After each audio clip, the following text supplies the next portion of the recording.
Hello friends. Did you know nearly 80% of those who watch my videos aren't subscribed? If you enjoy these stories, please hit that subscribe button and leave a like. It really helps. Thank you for being here. By the way, where are you watching from? Let me know in the comments. I've been hauling freight across the Rockies for 11 years now, and Wolf Creek Pass still makes my palms sweat. It doesn't matter how many times I've run it or how confident I feel rolling out of the depot in South Fork. That 10-mile descent from the summit always puts a knot in my chest. The grade runs steep enough that if your brakes start fading, you've got maybe 90 seconds to decide whether you're taking the runaway truck ramp or praying your way into the valley below. I've seen what happens when drivers choose wrong. Burned-out shells twisted against canyon walls, black streaks on the asphalt that take months to fade, memorial crosses nailed to trees with names I'll never forget. The day everything went sideways started ordinary enough. I'd picked up a load of industrial pipe fittings from a fabrication yard in Alamosa, bound for contractor in Durango. The weight was good, 42,000 pounds, evenly distributed, nothing that should have given me trouble. My rig was a 2019 Kenworth T680 with fresh brake pads, new drums, and a Jake brake that could drop me from 70 to 30 without touching the pedal. I'd done my pre-trip inspection twice, checked the airlines, tested the glad hands, walked the entire length of the trailer looking for anything loose or out of place. Everything was tight. Everything was perfect. Or so I thought. I left Alamosa just after noon, rolled through Monte Vista with a full tank and a thermos of coffee that tasted like burnt rubber but kept me sharp.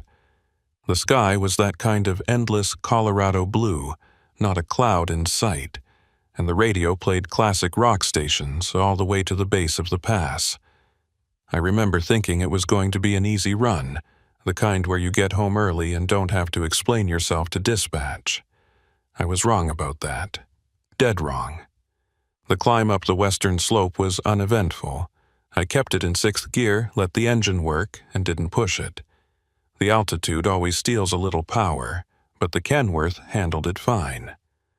I passed a couple of RVs crawling along at 30 miles per hour, gave them a wide berth, and waved at a park ranger parked in a turnout near the summit. He waved back. Everything felt normal. Everything felt right. By the time I crested the top and started the descent, I was already mentally planning my next load, thinking about the weekend, wondering if I'd have time to swing by my sister's place in Cortez before heading back to the depot. That's when I noticed the smell. Faint at first, just a whiff of something sharp and chemical, like burning plastic or overheated wiring. I sniffed the air inside the cab, checked the gauges, scanned the mirrors. Nothing looked off. No smoke, no steam, no dashboard lights screaming at me. I figured maybe it was coming from outside. Someone ahead of me riding their brakes too hard, or a wildfire smoldering somewhere in the distance. I cracked the window an inch and kept rolling. The descent on the eastern side of Wolf Creek is a different animal. The road doesn't just drop, it plunges, carving tight switchbacks through granite cliffs and dense pine forest. The posted speed limit for trucks is 15 miles per hour, and even that feels ambitious. I downshifted into 4th, engaged the Jake brake, and let the engine do the work. My foot hovered over the brake pedal, barely touching it, just enough to feel the resistance. That's the technique they drill into you in training. Let the transmission hold you back, save the brakes for emergencies, and never, ever ride them hard on a long grade. But the smell got stronger. By the second switchback, it wasn't faint anymore. It was thick, acrid, clawing at the back of my throat. I checked the mirrors again, and this time I saw it. A thin wisp of smoke curling up from the rear axle on the driver's side. Not a lot, but enough to make my stomach drop. I eased off the throttle even more, downshifted to 3rd, and started looking for a place to pull over. There's not a lot of shoulder on Wolf Creek, just narrow strips of gravel barely wide enough for a compact car, let alone a fully loaded semi. I needed space, and I needed it fast. The smoke thickened.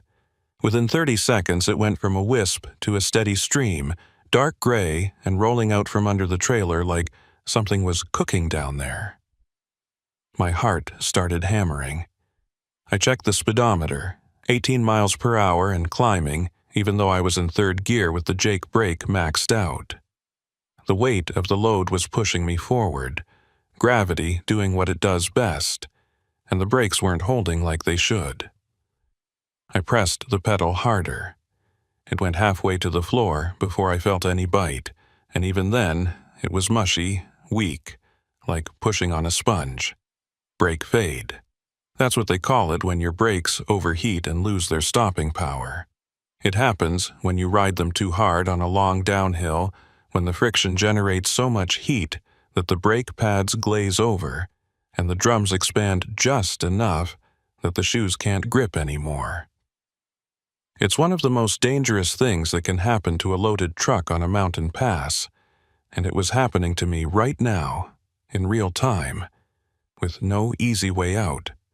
I tried pumping the brakes, short bursts to let them cool between applications, but it didn't help.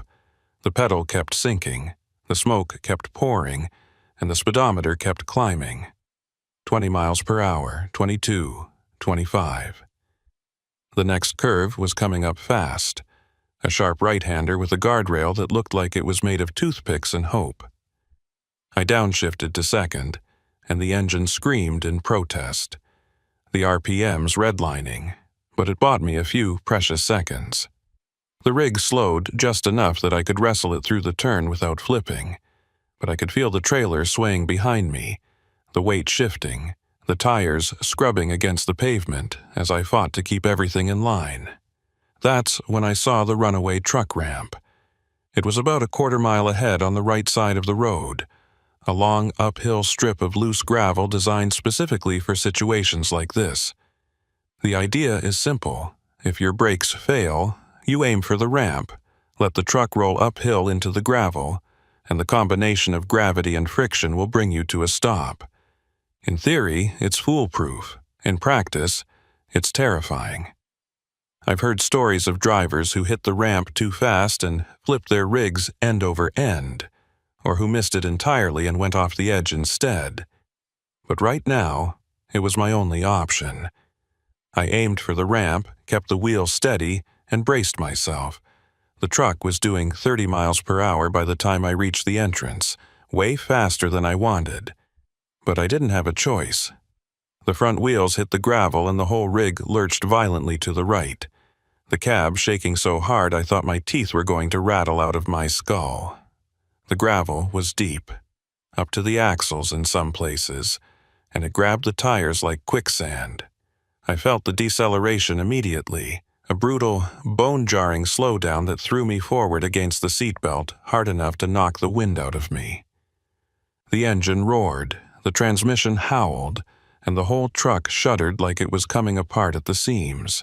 And then, just like that, we stopped.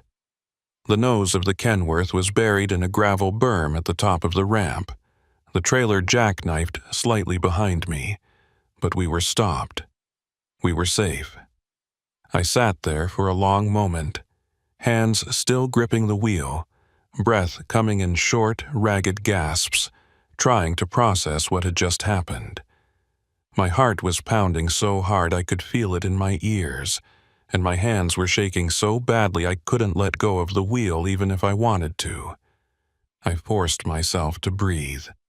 Slow, deep breaths. In through the nose, out through the mouth. The cab smelled like burned rubber and hot metal, and when I finally looked in the mirror, I saw a cloud of smoke still pouring out from under the trailer. I needed to get out and assess the damage, but my legs didn't want to cooperate. It took me a full minute to unbuckle the seatbelt, another 30 seconds to open the door, and when I finally stepped down onto the gravel, my knees almost gave out. The rear axle on the driver's side was glowing, not figuratively, literally glowing, a dull orange-red that pulsed in the dim light under the trailer. The brake drum was so hot I could feel the heat radiating off it from 6 feet away, and the smell was overpowering. A mixture of scorched metal, burning rubber, and something else I couldn't identify. Chemical. Wrong.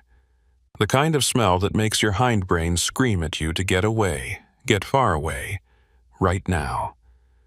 I backed up, pulled out my phone, and dialed dispatch.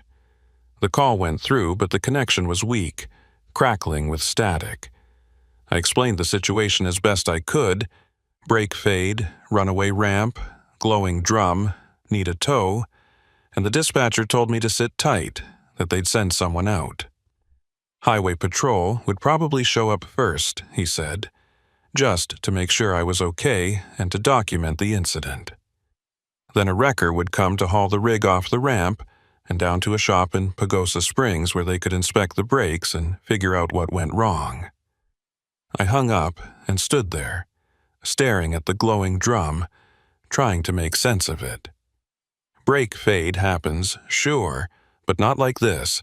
Not on a truck that had been inspected less than 8 hours ago. Not with fresh pads and new drums. Something was wrong. Something beyond just rider error or bad luck, but I couldn't put my finger on it. And the longer I stood there, the more uneasy I felt. Not scared, exactly, but off, like I was being watched. I turned around and scanned the tree line. Wolf Creek Pass is remote, surrounded by dense forest and steep terrain, and there's not a lot of human activity once you get away from the highway. But I couldn't shake the feeling that someone, or something, was out there, just beyond the edge of the trees, watching me, waiting. I told myself I was being paranoid, that the adrenaline dump from the near miss was making me jumpy, but the feeling didn't go away. If anything, it got stronger. 15 minutes later, I heard the first siren. A Colorado State Patrol cruiser came up the highway from the valley below, lights flashing, and pulled off onto the shoulder just below the runaway ramp. The driver's door opened, and a trooper stepped out. Tall, broad-shouldered, wearing the standard tan uniform and a flat-brimmed hat that cast his face in shadow. He climbed up the ramp toward me, moving slow and deliberate, and when he got close enough that I could see his face, I recognized him. Eldridge Dane. I'd seen him around before, parked at way stations or cruising the highway during peak travel season. He had a reputation for being fair, but thorough. The kind of cop who didn't write tickets just to meet a quota, but also didn't let anything slide. He looked me over, then looked at the truck, then looked back at me. "You hurt?" he asked. His voice was deep, calm, the kind of voice that probably worked wonders in tense situations. "No, sir," I said. "Just shaken up." He nodded, walked past me toward the trailer and crouched down to inspect the glowing drum. He didn't touch it. Nobody with half a brain would touch something that hot. But he got close enough that I saw his expression change. His jaw tightened, his eyes narrowed, and he stood up slowly, like he was trying not to make any sudden movements. "How long you been hauling?" he asked, still staring at the drum. 11 years, I said. "You ever seen brake fade this bad?" "No, sir. Not even close." He pulled a flashlight from his belt and shone it under the trailer, sweeping the beam back and forth along the axle, the brake lines, the suspension. He spent a long time looking at something near the front of the trailer, something I couldn't see from where I was standing, and when he finally stood up, his face was unreadable. "Who loaded your trailer?" he asked. "Fabrication yard in Alamosa," I said. "Why?" He didn't answer right away. Instead, he walked back down the ramp to his cruiser, popped the trunk, and pulled out a camera. When he came back up, he started taking pictures, dozens of them from every angle, focusing on the drum, the axle, the underside of the trailer, He didn't explain what he was doing, didn't ask for my input, just worked methodically like he was documenting evidence at a crime scene. "What's going on?" I asked. He lowered the camera and looked at me. "You ever check your weight before you left Alamosa?" "No," I said. "Didn't need to." Load was pre-weighed at the yard. Bill of lading said 42,000 pounds. "You sure about that?" I pulled the paperwork from my jacket pocket and handed it over. He scanned it quickly, then handed it back. "Get in your cab and check your weight distribution," he said. "Use your onboard scale if you've got one." I did. The Kenworth had an integrated scale system that could estimate the weight on each axle based on air pressure in the suspension. I climbed into the cab, powered up the system, and watched the numbers populate on the dash display. Front axle, 12,000 pounds. Normal. Rear drive axles, 34,000 pounds. Way over. Trailer axles, 18,000 pounds. Way under. The numbers didn't make sense. If the total load was 42,000 pounds, and the trailer axles were only carrying 18,000, that meant the weight was concentrated way too far forward, putting excessive strain on the drive axles and the brakes. But that shouldn't have been possible. The load had been secured by professionals, balanced and strapped according to DOT regulations. Unless... I climbed back out and told Dane what I'd found. He nodded, like he'd expected it. "Someone moved your load," he said, "or added to it." "What?" "Your weight's off, way off, and your brake lines." He paused, like he was choosing his words carefully. "They've been tampered with." My blood went cold. Tampered with? How? Small puncture in the rear line. Not enough to cause a full failure, but enough to let air leak slowly, reduce brake pressure over time. Combined with the extra weight on your drive axles, it would have caused exactly what you experienced. Brake fade on a long descent, with just enough stopping power left to make you think you could handle it, right up until you couldn't. I stared at him, trying to process what he was saying. Someone had sabotaged my truck. Not an accident, not a mechanical failure, but deliberate sabotage. And if I hadn't made it to the runaway ramp, if I'd missed it by even a few feet, I would have gone over the edge and taken the whole rig with me. "Who would do that?" I asked. Dane didn't answer. He was looking past me, up the highway toward the summit, and his expression had gone hard. I turned to follow his gaze and saw a wrecker rolling slowly down the grade, lights flashing, engine growling. It was a big one, a heavy-duty rotator capable of lifting and towing fully loaded semis, and as it got closer I could see the name painted on the door, Veldon Recovery. The wrecker pulled off onto the shoulder and a man climbed out. Short, wiry, wearing grease-stained coveralls and a baseball cap pulled low over his eyes. Hoyt Veldon. I didn't know him personally, but I'd seen his trucks around. He ran one of the few towing operations that serviced Wolf Creek Pass, and he had a reputation for being fast, efficient, and expensive. He walked up the ramp toward us, hands in his pockets, moving with the kind of casual confidence that comes from doing the same job 1,000 times. When he reached Dane, he nodded once, then looked at me. "Heard you had some brake trouble," he said. His voice was gravelly, worn down by years of cigarettes and mountain air. "That's putting it mildly," I said. He walked past me to inspect the truck, and I watched as he did the same thing Dane had done.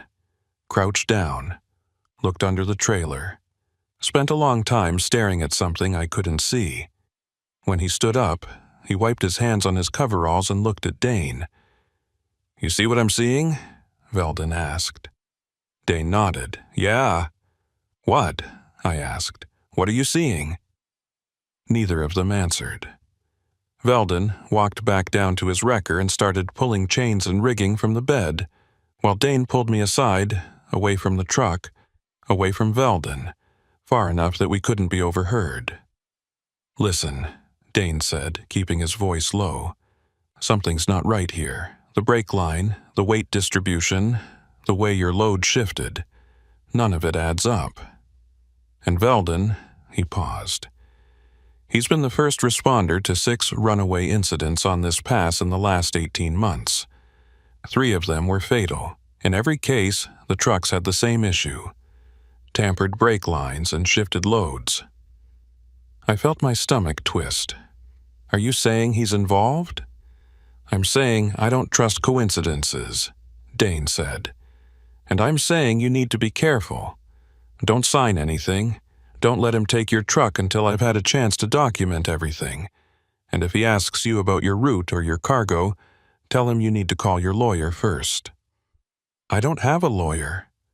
"Then lie."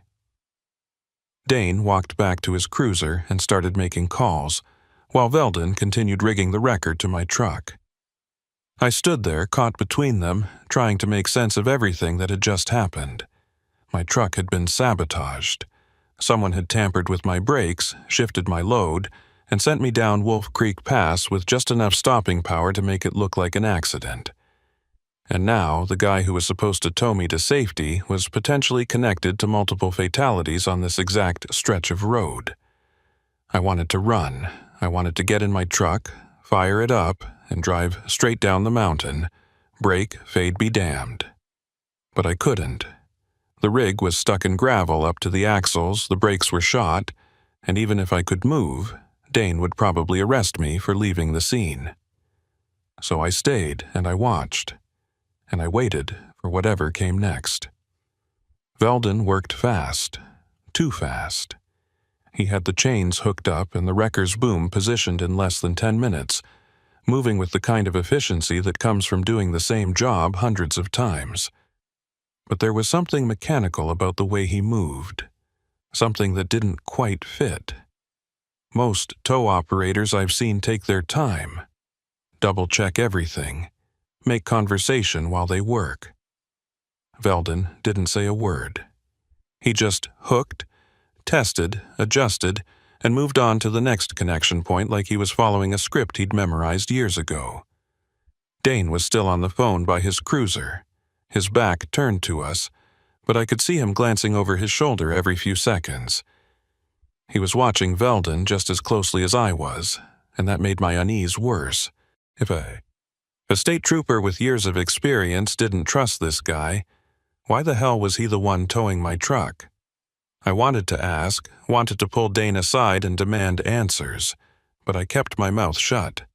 Something told me that making a scene right now would be the wrong move. Veldon finished rigging the front of my Kenworth and walked back to check the trailer connections. He moved around to the driver's side, the same side where the brake drum was still glowing faintly, and crouched down. He stayed there for a long time, longer than seemed necessary, and when he finally stood up, he was holding something small in his gloved hand. From where I was standing, I couldn't see what it was, but I saw him glance toward Dane's cruiser, then quickly shove whatever it was into his pocket. That was it. That was the moment I knew for certain something was wrong. I started walking toward him, my boots crunching on the gravel, and he must have heard me coming because he turned around fast, his expression neutral, but his eyes sharp. He didn't look guilty exactly, but he looked caught, like a kid who'd been reaching for the cookie jar and suddenly realized someone was watching. "Everything good?" I asked, keeping my tone casual. "Yeah," Veldon said. "Just checking your brake line connections, making sure nothing's gonna leak during the tow. Find anything?" He stared at me for a beat too long, then shook his head. "Nope, everything's secure." I didn't believe him, but I also didn't know what to do about it. Accusing him outright would put me in a bad position, especially if I was wrong, but letting it slide felt even worse. I glanced back toward Dane, hoping he'd finished his call and could step in, but he was still on the phone, pacing back and forth near the front of his cruiser, his expression grim. Veldon walked past me toward his wrecker, pulling a clipboard from the passenger seat. "I'm going to need you to sign off on the tow," he said, flipping through a stack of forms. "Standard liability waiver, mileage log, damage assessment. Takes 2 minutes." I took the clipboard and scanned the forms. They looked legitimate enough, standard towing paperwork with all the usual disclaimers and legal jargon, but something about the way Veldon was watching me made my skin crawl. He wasn't just waiting for me to sign, he was studying me, reading my body language, looking for something. Hesitation, maybe, or compliance. "I need to call my dispatcher first," I said, handing the clipboard back. "Company policy. Can't sign anything without clearing it with them." Veldon's jaw tightened, just barely, but enough that I noticed. "Your dispatcher already approved the tow. That's why I'm here." "I still need to confirm," I said. "Won't take long." I pulled out my phone and stepped away, putting some distance between us. I didn't actually call dispatch. There was no point. They'd already sent Veldon, but I needed time to think. Something was wrong with this whole situation, and I was stuck in the middle of it with no clear way out. My truck was immobilized, my brakes were shot, and the only person who could get me off this mountain was a guy who'd just pocketed something from under my trailer after the state trooper told me not to trust him. Dane finally finished his call and walked back up the ramp toward us. His expression was unreadable, but I could see tension in the way he carried himself, like he was preparing for a confrontation. He stopped between me and Veldon, looked at the wrecker setup, then looked at Veldon. "You find anything unusual?" Dane asked. "Nope," Veldon said. "Standard brake fade. Driver rode them too hard on the descent. Happens all the time. That right?" Dane's tone was flat, neutral, but there was an edge underneath it. Veldon shrugged. "That's what it looks like to me." Dane nodded slowly, then turned to me. "You got a flashlight?" I did. I grabbed it from the cab and handed it over. Dane walked to the driver's side of the trailer, crouched down where Veldon had been standing earlier, and started inspecting the brake lines. He took his time, running his gloved fingers along the steel tubing, checking the fittings, examining every inch of the system. Veldon watched from a distance, arms crossed, expression still neutral but his posture stiff. After about 5 minutes, Dane stood up and motioned for me to come over. I did, and he pointed the flashlight beam at a section of brake line near the axle. "See that?" he said quietly. I leaned in closer. At first, I didn't see anything unusual. Just the standard steel tubing, a little road grime, some surface rust. But then Dane adjusted the angle of the light and I saw it. A small puncture, maybe the size of a pin, right where the line curved around a mounting bracket. It was barely visible, the kind of thing you'd miss unless you were specifically looking for it, but it was there. And more importantly, the metal around the puncture was clean. Not rusted, not corroded, but clean and fresh, like it had been made recently. "That's not wear and tear," Dane said, still keeping his voice low enough that Veldon couldn't hear. "That's deliberate." My stomach dropped. "You're sure?" "Positive. Someone used a punch or a drill bit, something small and precise to create a slow leak. It wouldn't cause a catastrophic failure, but it'd reduce your brake pressure just enough to make you think you were losing them naturally. Combined with the weight shift, it's a perfect setup." "Setup for what?" Dane didn't answer. He just stood up, turned off the flashlight, and walked back toward Veldon. I followed, my mind racing, trying to piece together what was happening. Someone had sabotaged my truck. That much was clear. But who and why? And more importantly, was Veldon involved, or was he just the unlucky bastard who happened to respond to the call? "I'm impounding the truck," Dane said to Veldon.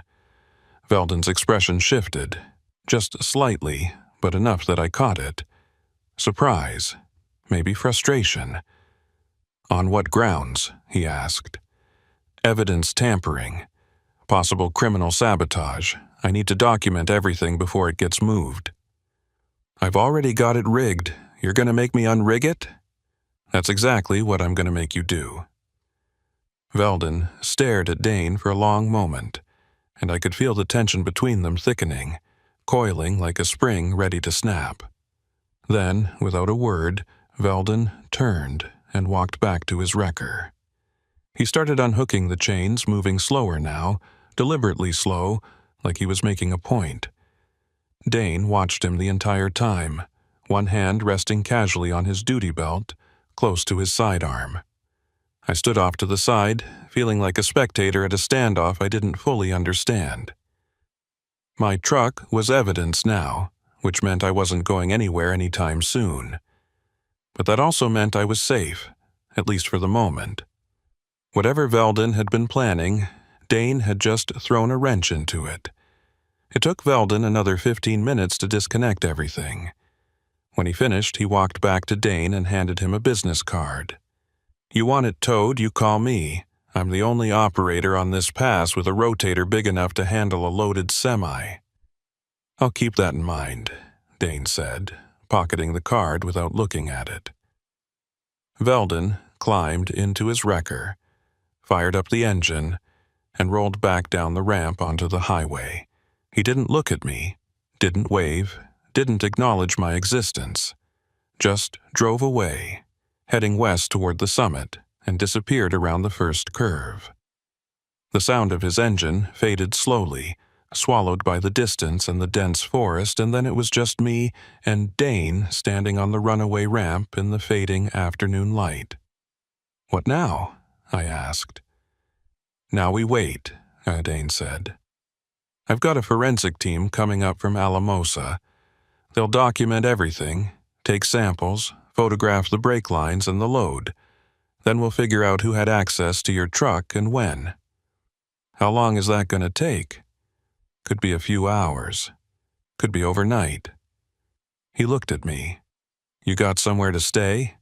Not really. I was planning on making Durango by nightfall. There's a motel in Pagosa Springs, about 20 miles down the mountain. I can give you a ride once the team gets here. I nodded, grateful but still uneasy. The adrenaline from the brake fade was starting to wear off, replaced by exhaustion and a creeping sense of paranoia. Someone had tried to kill me. That's what Dane was implying, even if he wouldn't say it outright. Someone had tampered with my truck, shifted my load, and sent me down one of the most dangerous mountain passes in Colorado, hoping I wouldn't make it to the bottom. And the only question that mattered now was, why? We stood there in silence for a while, listening to the wind move through the pines. The sun was starting to dip behind the peaks to the west, casting long shadows across the ramp, and the temperature was dropping fast. I could feel the cold seeping through my jacket, settling into my bones, and I realized I was shaking. Not from the cold, but from everything else, the fear, the confusion, the knowledge that I'd been inches away from dying and I still didn't know who'd put me there. You ever work with Veldon before? Dane asked suddenly. No, never even met him until today. What about your dispatcher? He ever mentioned Veldon's company? I thought about it. Not that I remember. Why? Just trying to connect dots. Dane pulled out a small notebook and started writing. How many people knew your route today? Dispatcher, obviously. The loader crew at the Alamosa yard. Maybe a couple other drivers at the depot. Why? You think one of them... I don't think anything yet, Dane said. But someone knew where you were going, what you were hauling, and when you'd be on Wolf Creek. That's not random, that's planned. A chill ran down my spine that had nothing to do with the temperature. I'd been driving trucks for over a decade, hauling everything from produce to heavy machinery, and I'd never once worried about someone targeting me. Sure, cargo theft happens, Hijackings happen, but sabotage? That was something else entirely. That was personal. You think Veldon's involved? I asked. Dane didn't answer right away. He just kept writing in his notebook, flipping pages, cross-referencing something. Finally, he looked up. 6 incidents in 18 months, he said. All of them on this pass. All of them involving loaded semis with brake failures. 3 fatalities, 2 serious injuries, 1 guy who walked away with nothing but psychological trauma. Every single time, Veldon Recovery was the first responder. That doesn't mean he's involved. Maybe he's just good at his job. Maybe, Dane said. Or maybe he's got a police scanner and knows exactly when and where to show up. Or maybe someone's feeding him information. Like who? That's what I'm trying to figure out. Another silence. I looked down at my truck, still half buried in gravel, and tried to imagine someone deliberately sabotaging it. Who would benefit from my death? Insurance fraud? Cargo theft? Revenge? None of it made sense. I was nobody. Just another driver hauling pipe fittings across the Rockies. Nothing special, nothing valuable, nothing worth killing over. Unless it wasn't about me at all. What if it's not personal? I said. What if someone's targeting drivers at random, just to see if they can get away with it? Dane looked at me, his expression unreadable. Then we've got a bigger problem than I thought. We heard the vehicles before we saw them. 2 SUVs coming up the highway from the east, moving fast. Emergency lights flashing. They pulled off onto the shoulder below the ramp and 4 people climbed out. All wearing windbreakers with Colorado Bureau of Investigation printed across the back. Dane walked down to meet them, and I watched as he briefed them, pointing up at my truck, gesturing toward the brake lines, handing over his notes. One of them, a woman with short gray hair and wire-rimmed glasses, walked up the ramp toward me. She introduced herself as a field investigator and asked if I was injured. I told her I was fine, just shaken up, and she nodded sympathetically. Then she asked me to walk her through everything. When I'd picked up the load, where I'd stopped, who I'd talked to, every detail I could remember. I did my best, but the more I talked, the more I realized how little I actually knew. I couldn't remember the names of the loader crew in Alamosa. I didn't know if anyone had been near my truck while I was inside the office signing paperwork. I hadn't checked the seals on the trailer doors because the load was supposed to be secure. That's normal, the investigator said, sensing my frustration. Most drivers don't expect sabotage. Why would you? You're just doing your job. So what happens now? I asked. We document everything. Photograph the truck, collect samples from the brake lines, check the load for tampering. Then we'll pull records from the Alamosa yard, security footage, employee logs, anything that might tell us who had access to your truck. It'll take time, but we'll figure it out. And in the meantime, you stay safe. Don't drive alone if you can help it. Don't take loads from unfamiliar shippers, and if anything feels off, call us immediately. She handed me a business card with her name and direct line. I pocketed the card and watched as the team got to work. They moved with practiced efficiency, setting up lights and cameras, cordoning off the area with yellow tape, treating my truck like a crime scene. Which I guess it was.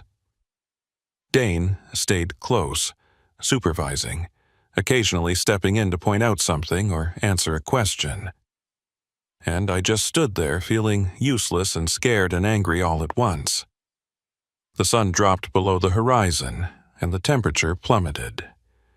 One of the investigators brought me a thermal blanket and a bottle of water, and I wrapped myself up and sat on a boulder near the edge of the ramp, watching the team work.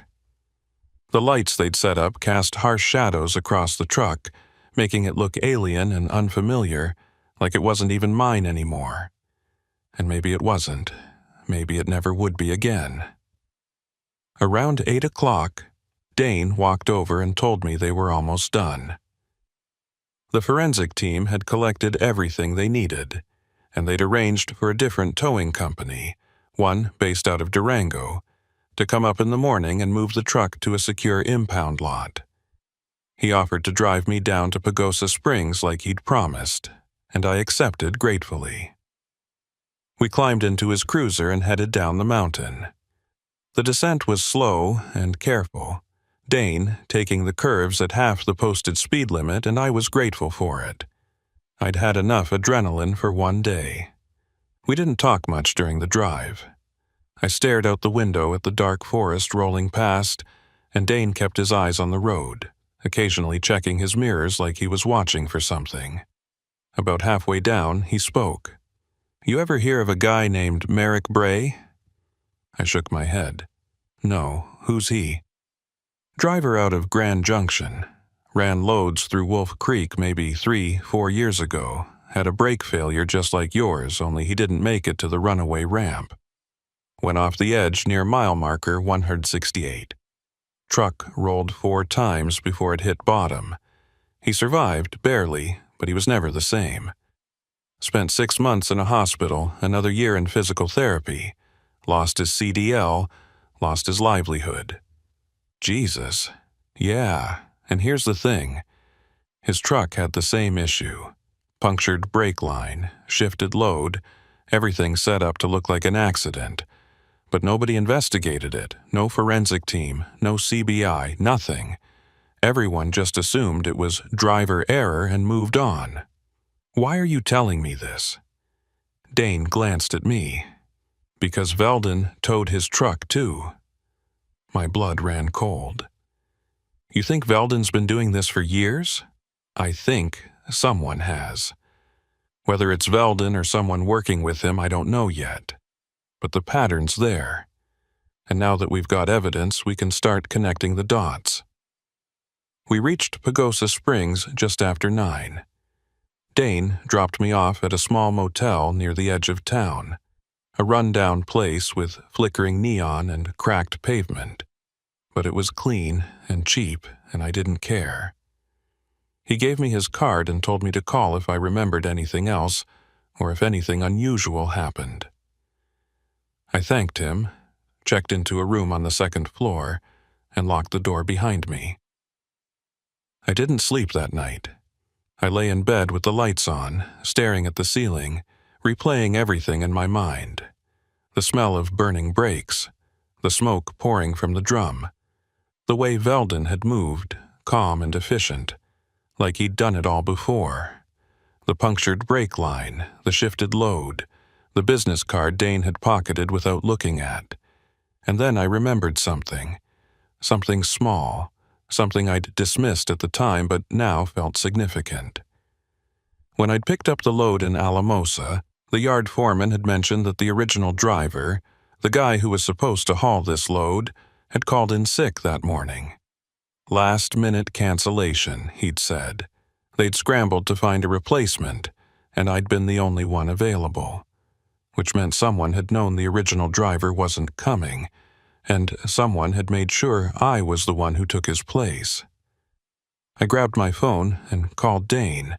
He answered on the 2nd ring, his voice alert despite the late hour.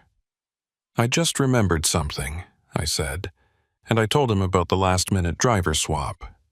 There was a long pause on the other end. Then, "I'll follow up on that first thing in the morning. In the meantime, keep your door locked and don't open it for anyone." "I'm serious. Anyone." "You think I'm still in danger?" "I think someone went to a lot of trouble to put you on that mountain today, and if they're willing to sabotage a truck, they might be willing to do worse." He hung up, and I sat there on the edge of the bed, holding my phone, feeling the fear settle back into my chest like a weight. I checked the door lock 3 times, wedged a chair under the handle, and pulled the curtains closed. Then I sat with my back against the headboard, fully dressed, boots still on, and waited for morning. Somewhere outside, a semi rolled past on the highway. its engine rumbling low and steady. The sound faded slowly, swallowed by distance, and I wondered where that driver was headed. I wondered if they knew how lucky they were. And I wondered if I'd ever feel safe behind the wheel again. Morning came slow and gray. I'd managed maybe 2 hours of sleep, broken into 15-minute chunks, interrupted by every sound outside. Car doors slamming, voices in the parking lot, the ice machine groaning down the hall. Each time I jerked awake, I'd check the door, check the windows, check my phone for messages. Nothing, just silence and the slow crawl of minutes toward dawn. Around 6:30, I gave up on sleep entirely and took a long shower, letting the hot water beat against my neck and shoulders until the motel's ancient water heater gave out. I dressed, packed my duffel, and sat on the edge of the bed waiting for Dane to call. He'd said he'd follow up on the driver swap first thing in the morning, but first thing in law enforcement time could mean anything from 7 a.m. to noon. I needed coffee and food, but I didn't want to leave the room in case he called. At 7:15, my phone rang. Dane's number. "I need you to come down to the station," he said, skipping pleasantries. "We found something." "What kind of something?" "The kind I can't talk about over the phone. There's a diner 2 blocks north of the Arcoleta County Sheriff's Office. Meet me there in 30 minutes. He hung up before I could ask questions. I grabbed my jacket, checked out of the motel, and drove my rental. A compact sedan the insurance company had arranged, through the quiet streets of Pagosa Springs. The town was small, built around hot springs and tourism, and at this hour it was mostly empty except for a few early risers heading to work. I found the diner easily enough, a retro-style place with chrome trim and vinyl booths, and Dane was already inside, sitting in a corner booth with a mug of coffee and a folder thick with papers. I slid into the seat across from him. He looked tired, like he'd been up all night, and there was a tightness around his eyes that hadn't been there yesterday. He pushed a menu toward me without saying anything, and I ordered coffee and eggs from a waitress who looked like she'd rather be anywhere else. Once she was gone, Dane opened the folder and pulled out a series of photographs. He laid them on the table between us, each one showing a different angle of my truck, the punctured brake line, the shifted load, the glowing drum. Then he pulled out another set of photos, older ones, grainy and slightly faded. Different trucks, different locations, but the same details. Punctured brake lines, shifted loads, the same mechanical fingerprint. "These are from the other incidents," Dane said, tapping the older photos. 4 of them, 2 from Wolf Creek, 1 from Monarch Pass, 1 from Red Mountain, all within the last 3 years, all involving drivers who had last-minute route changes or driver swaps, just like you. I stared at the photos, my stomach tightening. Someone's been doing this for 3 years? At least. Could be longer. These are just the ones where we have physical evidence. There could be others that were written off as accidents before anyone thought to look closer. He pulled out another document, a printed spreadsheet with names, dates, and locations. Here's the pattern.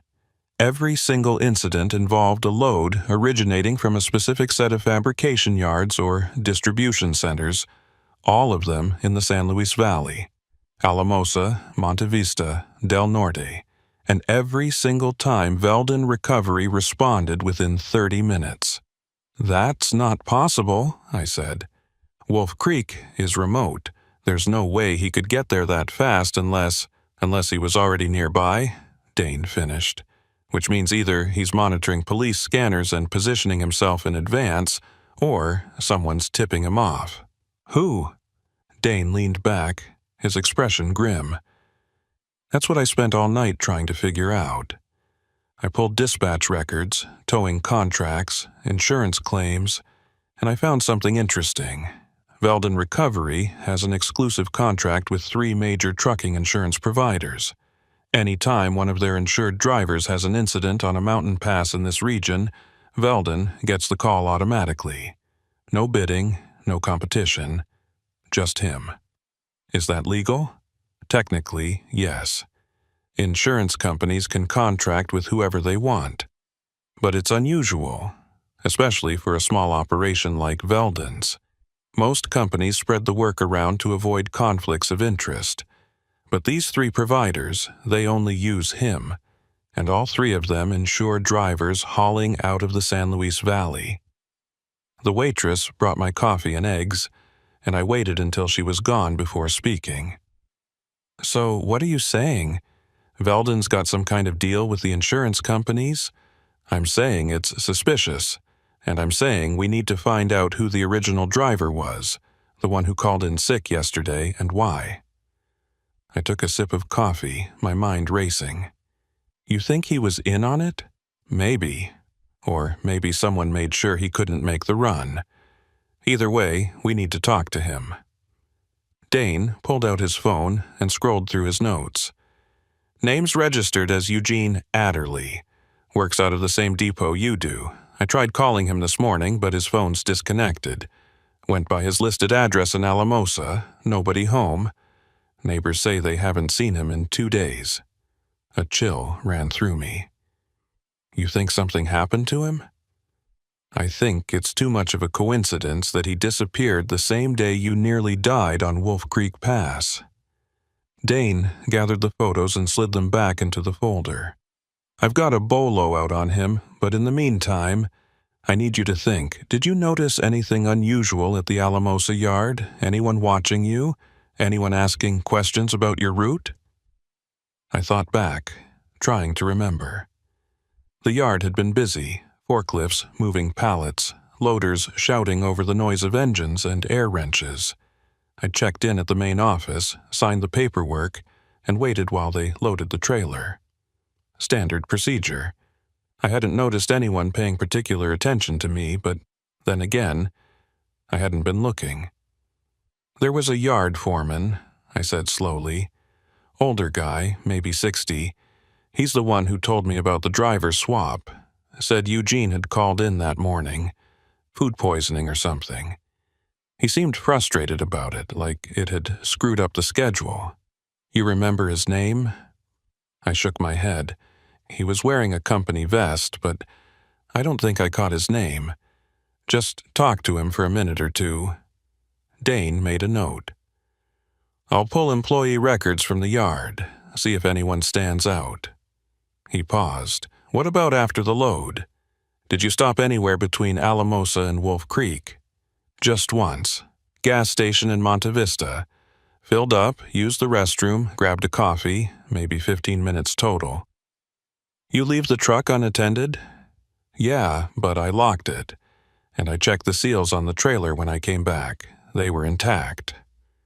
Seals can be replaced, Dane said quietly. If someone knew what they were doing, they could pop the original, shift the load, and put on a new one. You'd never know the difference unless you checked the serial numbers. My hands tightened around the coffee mug.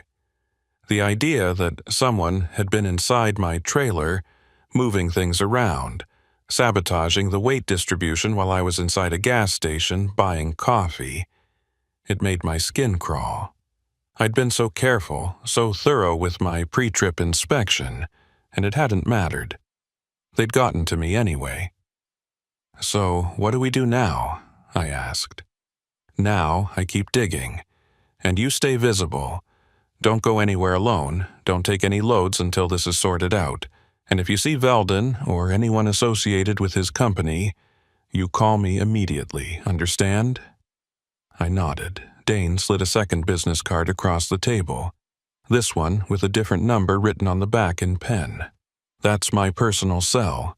It's on 24/7. If anything feels wrong, you use it. We finished our coffee in silence, and then Dane walked me out to the parking lot. The morning sun was breaking through the clouds, casting long shadows across the pavement, and for a moment everything felt almost normal, almost safe. But I knew better. Someone out there wanted me dead, and until we figured out who and why, I was still a target. Dane drove off toward the sheriff's office, and I sat in my rental car staring at the folder of photos he'd left with me. I flipped through them again, looking for something I'd missed, some detail that would make everything click into place. But all I saw were broken trucks and punctured brake lines and the faces of drivers who'd trusted the wrong people. I drove back to Alamosa. I don't know why. Dane had told me to stay put, to keep a low profile. But I needed to see the yard again, needed to walk through the space where my truck had been loaded and try to remember if I'd missed something. The drive took about an hour, and I spent most of it checking my mirrors, watching for vehicles that stayed too close or followed too long. Paranoia, maybe, but it felt justified. The fabrication yard looked different in daylight.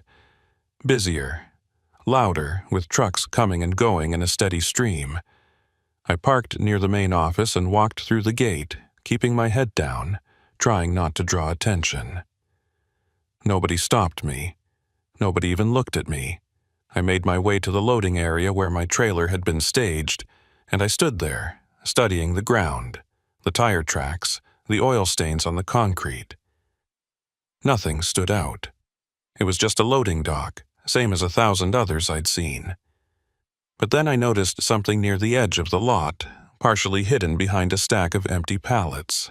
A security camera, old and dusty, its lens pointed toward the loading area. I walked over to it, checked the angle. It had a clear view of where my truck had been parked. I went back to the main office and asked the clerk behind the counter about the security footage. She was a younger woman, early 20s, with purple streaks in her hair and a name tag that said Bryn. She looked at me like I'd asked her to solve a calculus equation. "We don't really use those cameras," she said. "They've been broken for like 2 years. Company keeps saying they'll fix them, but..." She shrugged. "All of them are broken?" "I think so. I mean, I've never seen anyone check the footage. Why?" I didn't answer. I just thanked her and walked back outside. If the cameras were broken, that meant there was no way to verify who'd been near my truck while it was being loaded. No way to prove or disprove tampering. Convenient. Too convenient. I was heading back to my car when I saw him. The yard foreman from yesterday, the one who'd told me about Eugene calling in sick. He was standing near the maintenance shed, talking to someone I couldn't see, his back turned to me. I started walking toward him, planning to introduce myself properly, ask him a few questions about the loading process. But before I could get close, he turned around and I got a clear look at his face. He wasn't the same guy. Same build, same age range, same company vest. But the face was different. Narrower, with a scar running across his left cheek that I definitely would have remembered. I stopped mid-stride, confused, and he noticed me staring. His expression shifted, just slightly, but enough that I saw it. Recognition, not friendly recognition, the kind that says, "I know who you are, and I wasn't expecting to see you here." He said something to the person he'd been talking to, then turned and walked quickly toward the back of the yard, disappearing between 2 rows of stacked containers. I didn't follow. Something about the way he'd moved, the speed and purpose of it, told me that approaching him would be a mistake. I got back in my car and called Dane. He answered immediately. "I'm at the Alamosa yard," I said, "and I think I just saw the foreman who loaded my truck yesterday, except it's not the same guy." "What do you mean, not the same guy?" "I mean the person I saw yesterday and the person I just saw now. They're 2 different people. Same vest, same position, but different faces." There was a pause. "You're sure?" "Positive. The guy yesterday had a round face, no visible scars. This guy had a scar across his cheek. I would have remembered that." "Stay where you are," Dane said. "Don't approach anyone. I'm on my way." He hung up, and I sat in the parking lot, engine running, watching the entrance to the yard. My heart was pounding, my palms sweaty on the steering wheel. Someone was impersonating yard staff. Someone had access to company vests and credentials and knew exactly when and how to insert themselves into the loading process, which meant this wasn't just opportunistic sabotage. This was organized, planned, professional. 20 minutes later, Dane's cruiser pulled into the lot, followed by a second unmarked vehicle. Dane got out, along with a plainclothes investigator I recognized from yesterday's forensic team. They walked over to my car, and I stepped out to meet them. "Show me where you saw him," Dane said. I led them to the maintenance shed, pointing out where the fake foreman had been standing. The area was empty now, no sign of anyone. But Dane and the investigator started searching anyway, checking the ground, the shed, the stacked containers. After a few minutes, the investigator called out from behind one of the containers. "Got something." We hurried over. He was holding a company vest, the same kind the yard workers wore, but this one had been discarded behind the container, half buried in gravel. Dane pulled on a glove and examined it. The name tag was still attached. Foreman R. Sutter. "Sutter's the actual foreman," the investigator said, checking his phone. "Works day shift. Been with the company for 8 years. I'll call him, see if he's missing a vest." Dane bagged the vest as evidence, and we walked back toward the main office. On the way, he asked me to describe the fake foreman in detail. Height, weight, distinguishing features, anything that might help identify him. I did my best, but the truth was, I hadn't gotten a great look. He'd been wearing a cap pulled low, and I'd only seen him for a few seconds before he disappeared. The investigator got off the phone. "Sutter says his spare vest went missing last week. He reported it to management, but nothing came of it. Figured someone just grabbed it by mistake." "Last week," Dane repeated, his jaw tight. "So someone's been planning this for at least 7 days, maybe longer." We spent another hour at the yard, interviewing workers, checking records, trying to find anyone who'd seen the fake foreman or noticed anything unusual. Nobody had, or if they had, they weren't saying. The yard employed dozens of people, most of them contractors or temps, and the turnover was high enough that unfamiliar faces didn't raise red flags. By early afternoon, we'd hit a dead end. Dane told me to go back to the motel in Pagosa Springs, stay put, and let him handle the investigation. I wanted to argue, wanted to be useful, but I could see the exhaustion in his eyes, and knew he didn't need me underfoot. So I drove back, checked into the same motel, and locked myself in the same room. I tried to sleep, but every time I closed my eyes I saw the fake foreman's face, the way he'd looked at me when he realized I'd spotted him. Not angry, not scared, just calculating. Like he was already 3 steps ahead and I was just catching up. Around 4 in the afternoon, my phone buzzed. Text from Dane. "Found Eugene Adderley. Meet me at the station." I drove over immediately.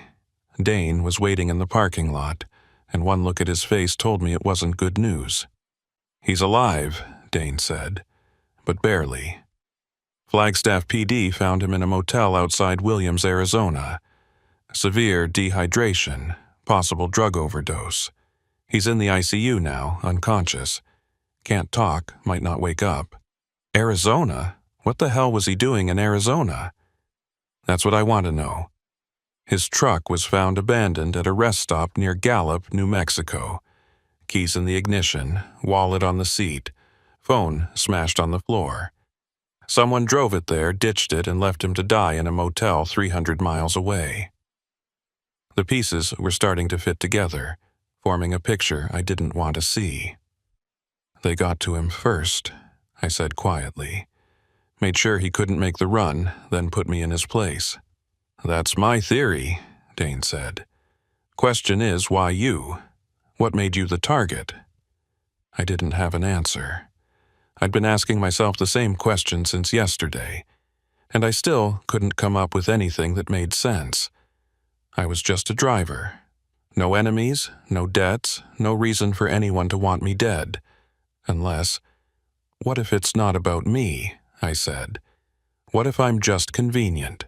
Someone who'd take a last-minute load, no questions asked, someone expendable. Dane nodded slowly. Random selection. They don't care who dies as long as someone does. But why? What's the point? Insurance fraud, maybe. Or intimidation. Could be someone's trying to drive up insurance rates, force companies out of business, corner the market on towing contracts. Could be 100 different motives. He paused. Or it could be someone who just likes watching trucks burn. A chill ran through me. I'd heard stories about people like that. Arsonists, saboteurs, people who got off on destruction and chaos. But those were supposed to be rare, outliers. The kind of psychopaths you read about in true crime books. Not the kind of people who operated in broad daylight, impersonating yard workers and puncturing brake lines on mountain passes. We'll figure it out, Dane said, though his voice didn't carry much conviction. In the meantime, you need to lay low, I mean it. No driving, no going back to that yard, no contact with anyone from your company until we sort this out. I agreed, and Dane walked me back to my car. As I drove away, I watched him in the rearview mirror, standing in the parking lot, phone pressed to his ear, shoulders hunched against the wind. He looked small, suddenly, overwhelmed, like he was fighting a battle he couldn't win. That night, I sat in the motel room with all the lights on, my phone on the nightstand, Dane's business card next to it. I kept thinking about Eugene Adderley, lying in a hospital bed 3 states away, tubes and monitors keeping him alive. I kept thinking about the fake foreman, the way he'd vanished between the containers like smoke. I kept thinking about Veldon, his calm efficiency, the something he'd pocketed from under my trailer. And I kept thinking about the runaway ramp, the way my truck had shuddered to a stop, the glowing drum casting orange light across the gravel. How close I'd come. How easily it could have gone the other way. I didn't sleep that night either. 3 days passed. 3 days of sitting in that motel room, staring at the walls, jumping at every sound in the hallway. Dane called twice a day with updates, but the updates were always the same. No new leads, no arrests, no breakthrough. Eugene Adderley was still unconscious in Flagstaff. The fake foreman had vanished completely. No hits on facial recognition, no matches in any database. The stolen vest had yielded no useful prints or DNA. Veldon was still operating his towing business like nothing had happened, and without hard evidence linking him to the sabotage, there was nothing Dane could do except watch and wait. I was going stir-crazy. I'd never been good at sitting still, and 3 days of forced inactivity felt like 3 months. I'd watched every movie on the motel's cable lineup, read the same magazine 4 times, and worn a path in the carpet from pacing. My dispatcher had stopped calling after the first day. Dane had contacted the company and told them I was cooperating with an ongoing investigation, and they'd agreed to put me on unpaid leave until things were resolved. No pressure, they'd said. Take all the time you need. But I could read between the lines. The company was worried about liability, about being associated with a driver who'd been targeted by saboteurs. They wanted me gone, at least temporarily, and maybe permanently if this dragged on much longer. On the 4th morning, my phone rang. Unknown number. I almost didn't answer. Dane had warned me about potential harassment or threats, but curiosity got the better of me. "Is this Thatcher Kincannon?" The voice was male, older, with a slight rasp like he'd spent a lifetime smoking. "Who's asking?" "My name's Harlan Grise. I'm an attorney. I represent someone who has information about what happened to you on Wolf Creek Pass." I sat up straighter. What kind of information? The kind that could help put the people responsible behind bars. But my client needs assurances before they'll talk. Protection, immunity from prosecution, relocation assistance, the works. Why are you calling me? Shouldn't you be talking to the State Patrol? My client doesn't trust law enforcement. They've seen too many cases where witnesses end up dead or disappeared.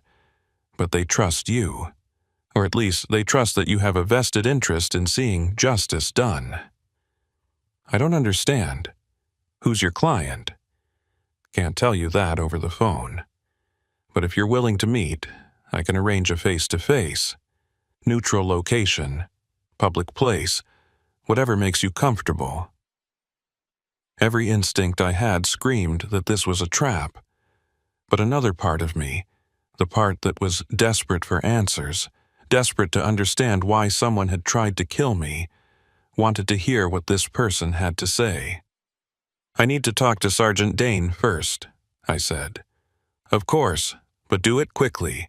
My client is scared, and scared people don't stay brave for long. You've got 48 hours. He hung up before I could respond.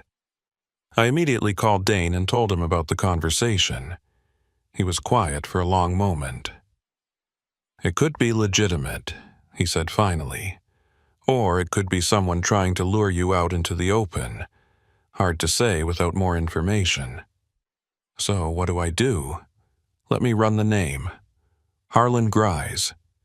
See if he's a real attorney, check his credentials. Find out who he's represented in the past. If he checks out, we'll set up a meeting, but on our terms, with backup nearby. You don't go anywhere alone. Clear? Clear, Dane called back 2 hours later. Harlan Grise is real. He's a defense attorney out of Durango, been practicing for 30 years. Mostly represents white-collar criminals, fraud, embezzlement, that kind of thing. But he's also handled a few whistleblower cases. If someone wanted to come forward with information about organized crime or corporate malfeasance, he'd be a logical choice. So you think this is legit? I think it's worth exploring, but carefully. I'm setting up a meeting for tomorrow afternoon at a coffee shop in Durango. Public, well-lit, plenty of witnesses. I'll be there with you, along with an investigator from CBI. We'll hear what this person has to say, and then we'll decide how to proceed. The next day felt like the longest of my life. I woke up early, showered, dressed in clean clothes for the first time in days, and drove to Durango with Dane following in his cruiser. The coffee shop was in the historic downtown area, a brick building with big windows and outdoor seating. Dane parked across the street, and we went inside together. The CBI investigator, a tall woman named Moss, who I'd met briefly at the impound lot, was already there, sitting at a corner table with a laptop open in front of her. At exactly 2 o'clock, Harlan Grise walked in. He was older than I'd expected, maybe 70, with thinning white hair and a suit that had seen better days. He spotted us immediately and walked over, shaking hands all around before sitting down. My client will be here in 5 minutes, he said, settling into his chair. Before they arrive, I need to establish ground rules. Anything they say today is off the record, unless we reach an agreement on immunity. No recordings, no notes, no official statements. This is just a conversation. Understood? Dane exchanged a look with Moss, then nodded.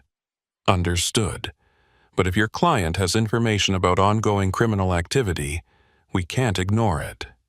We'll do what we can to protect them, but we can't make promises without knowing what we're dealing with. Fair enough. Grias checked his watch, then looked towards the door. A minute later, someone walked in. I recognized them immediately, even though I'd only seen them once before. The clerk from the Alamosa yard. Bryn, with the purple streaks in her hair and the name tag. She looked terrified, her eyes darting around the coffee shop like she expected someone to jump out from behind the espresso machine. She sat down next to Grease and folded her hands on the table, her knuckles white. "This is my client," Grease said.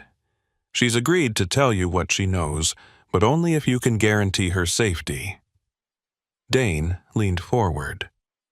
Why don't you start by telling us what you're afraid of? Bryn took a shaky breath.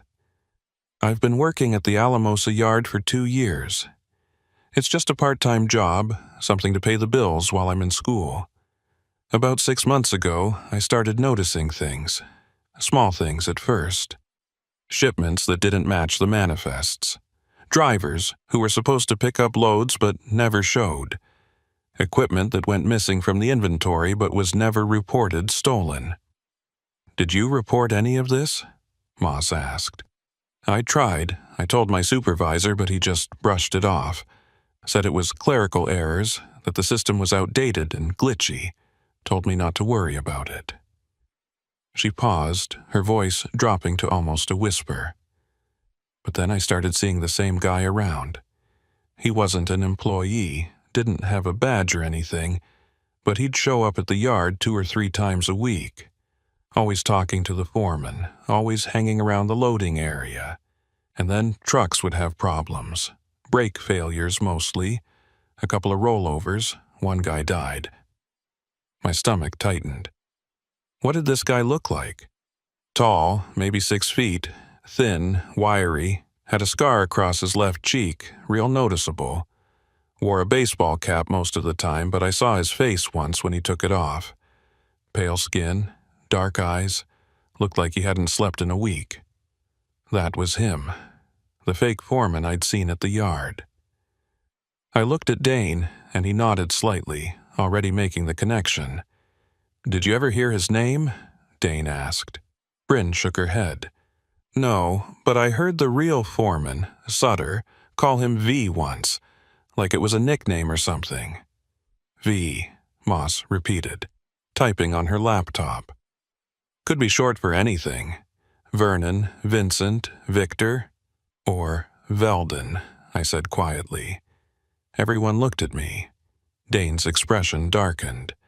You think Hoyt Veldon's connected to this guy? Moss asked.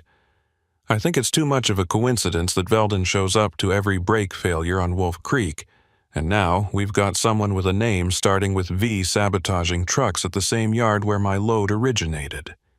Bryn was nodding. I thought about that too. After the last incident, the one with you, I looked up Veldon's company. Turns out he's got family all over the valley. Cousins, uncles, nephews. Most of them work in trucking or logistics. One of them even works at the Alamosa yard in the maintenance department. Moss stopped typing. Name? I don't know.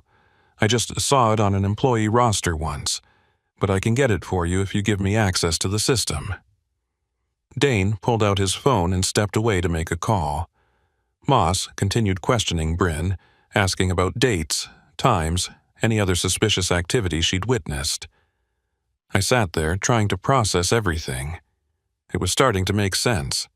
A network of people working together, Veldon on the outside, handling the towing and insurance claims, while someone on the inside sabotaged trucks to create a steady stream of business. It was elegant in a sick way, and profitable. Towing a loaded semi off a mountain pass could run $10,000, $15,000 easy. Multiply that by a dozen incidents a year, and you were looking at serious money. Dane came back. I've got a warrant being drawn up now. We're going to raid Veldon's shop tonight, pull his records, see what we can find. And we're going to bring in every employee at the Alamosa yard for questioning. What about me? Bryn asked, her voice small. You're going into protective custody, Moss said. We'll set you up in a safe house until this is over. No one will know where you are except us. Grease looked satisfied. And the immunity agreement? We'll draft something by end of day, Dane said. She cooperates fully, testifies if it goes to trial, and we'll keep her name out of the public record. Best we can do. Bryn nodded, relief washing over her face. Grise stood, shook hands with Dane and Moss, and led Bryn out of the coffee shop. I watched them go, and then I turned to Dane. You really think you'll find something at Veldon's shop? I think we'll find enough to make an arrest. Whether it sticks is another question. But yeah, I think we've got him. The raid happened that night. I wasn't there. Dane made it clear I needed to stay out of the way, but he called me around midnight with the results. They'd found documents linking Veldon to shell companies that owned the insurance providers I'd mentioned earlier. They'd found records of cash payments to employees at multiple fabrication yards across the San Luis Valley. And they'd found a laptop with detailed plans for future incidents, including photos of trucks, driver schedules, and route maps. Hoyt Veldon was arrested on charges of conspiracy, fraud, and attempted murder. The guy with the scar, identified as Veldon's nephew, a man named Virgil Talmadge, was picked up at a motel in Cortez. Eugene Adderley woke up 2 days later and confirmed that Talmadge had approached him in a bar, bought him drinks, and slipped something into his beer. He remembered feeling sick, remembered getting into his truck to drive home, and then nothing until he woke up in the hospital. The case made regional news. Trucking companies started auditing their security procedures. Insurance providers scrambled to distance themselves from Veldon's operation. And I became a minor celebrity in the long-haul community, the driver who survived Wolf Creek and helped take down a sabotage ring. But I didn't feel like a survivor. I felt like I'd been lucky. Lucky that my brakes held just long enough. Lucky that the runaway ramp was where it was.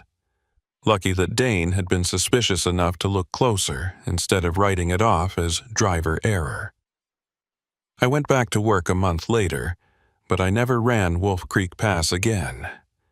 I'd reroute through Monarch or take the long way around through Gunnison, even if it added hours to my trip. Some guys thought I was being paranoid, but I didn't care. I'd seen what happened when you trusted the wrong people, when you assumed everything was fine, because the paperwork said so. Veldon's trial started 8 months later. I testified, along with Bryn and Eugene, and half a dozen other drivers who'd survived similar incidents.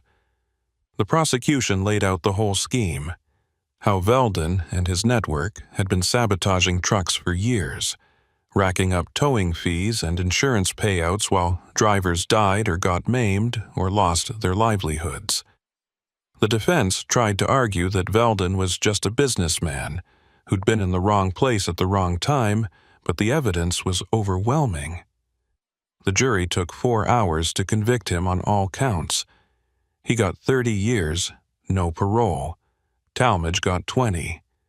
Several employees from the Alamosa yard took plea deals and got lighter sentences in exchange for testimony. And me? I kept driving. Different routes, different loads, but the same rig. I had the Kenworth fully rebuilt after the investigation. New brakes, new drums, new everything. Some people said I should get rid of it, that it was cursed or haunted or whatever. But I didn't see it that way. That truck had saved my life.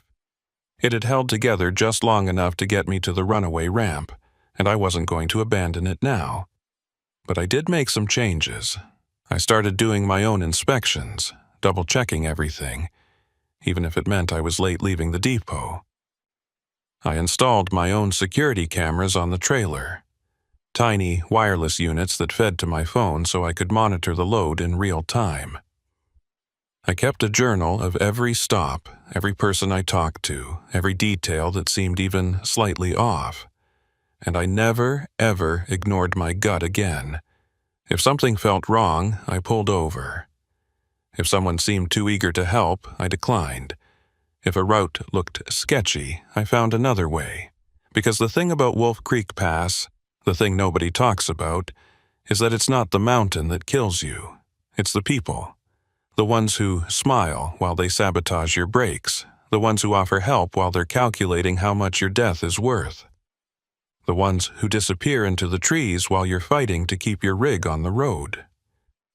I still drive past that runaway ramp sometimes, when I'm hauling through the Rockies on a different route. I slow down when I reach it, just for a second, and I look at the gravel berm where my truck came to a stop. There's no marker, no memorial, Nothing to indicate that anything happened there. Just an empty strip of gravel leading uphill into nowhere. But I remember, and every time I shift into low gear on a mountain descent, every time I feel my brakes start to fade, every time I catch a whiff of something burning, I remember how close I came, how easily it could have gone the other way.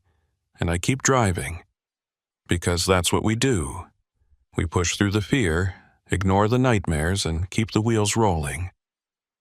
We haul the loads that keep the country running, even when we know the roads are dangerous and the people can't be trusted, and the margins are razor thin between making it home and becoming another cautionary tale. 3 weeks after the trial, I got a letter. No return address, postmarked from a town I'd never heard of.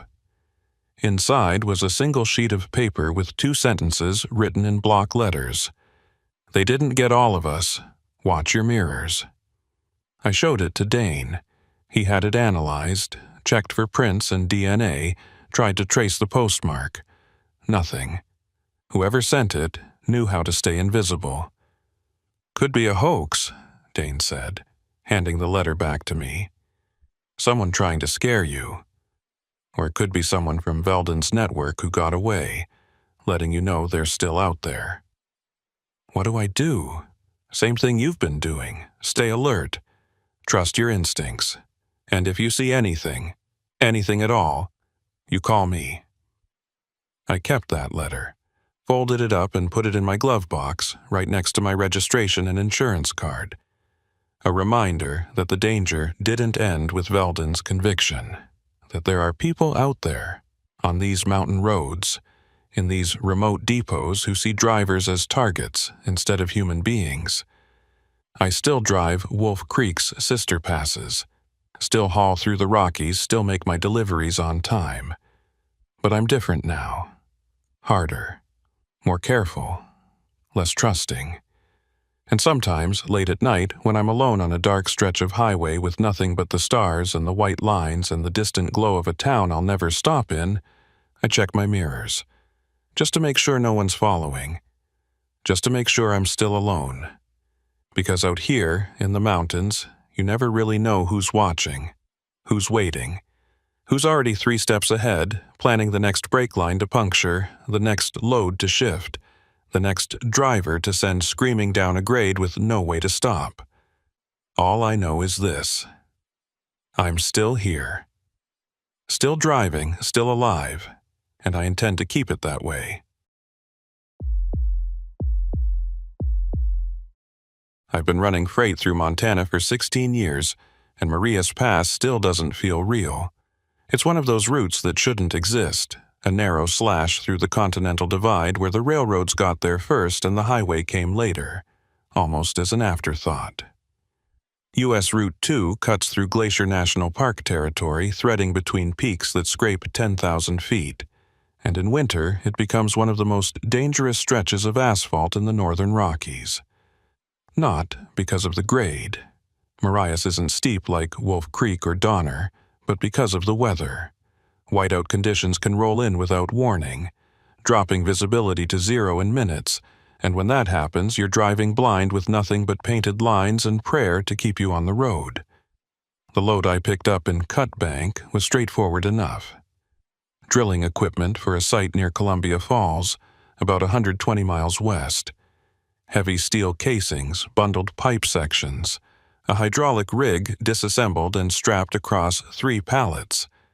Total weight came in just under 78,000 pounds, right at the legal limit, and the manifest was clean. I'd hauled for this client before. Energy sector, always paid on time, never any surprises. The dispatcher told me to take my time, watch the weather, and call if I ran into trouble. Standard winter protocol for Montana runs. I left Cut Bank just after noon on a Tuesday in late January. The sky was overcast but stable, temperature hovering around 18 degrees, and the forecast called for light snow starting around midnight. I figured I'd be through the pass and into Columbia Falls long before that, maybe even have time to grab dinner and find a motel for the night. The rig was a 2016 Freightliner Cascadia, solid and reliable, with new winter tires and chains already mounted on the drive axles. I checked the airlines, tested the brakes, verified the load straps twice. Everything was tight. Everything was ready. The first 60 miles were uneventful. I rolled through Browning past the Blackfeet Reservation, watching the plains give way to foothills and then to serious mountains. The road stayed mostly straight through that section, following the railway that parallels Route 2 for most of its length, and I kept the rig at a steady 55, letting the Jake brake handle most of the minor grades.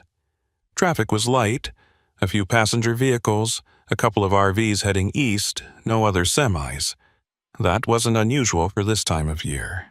Most drivers avoid Marias in winter if they can help it, rerouting south through Missoula or north through Shelby, even if it adds 100 miles.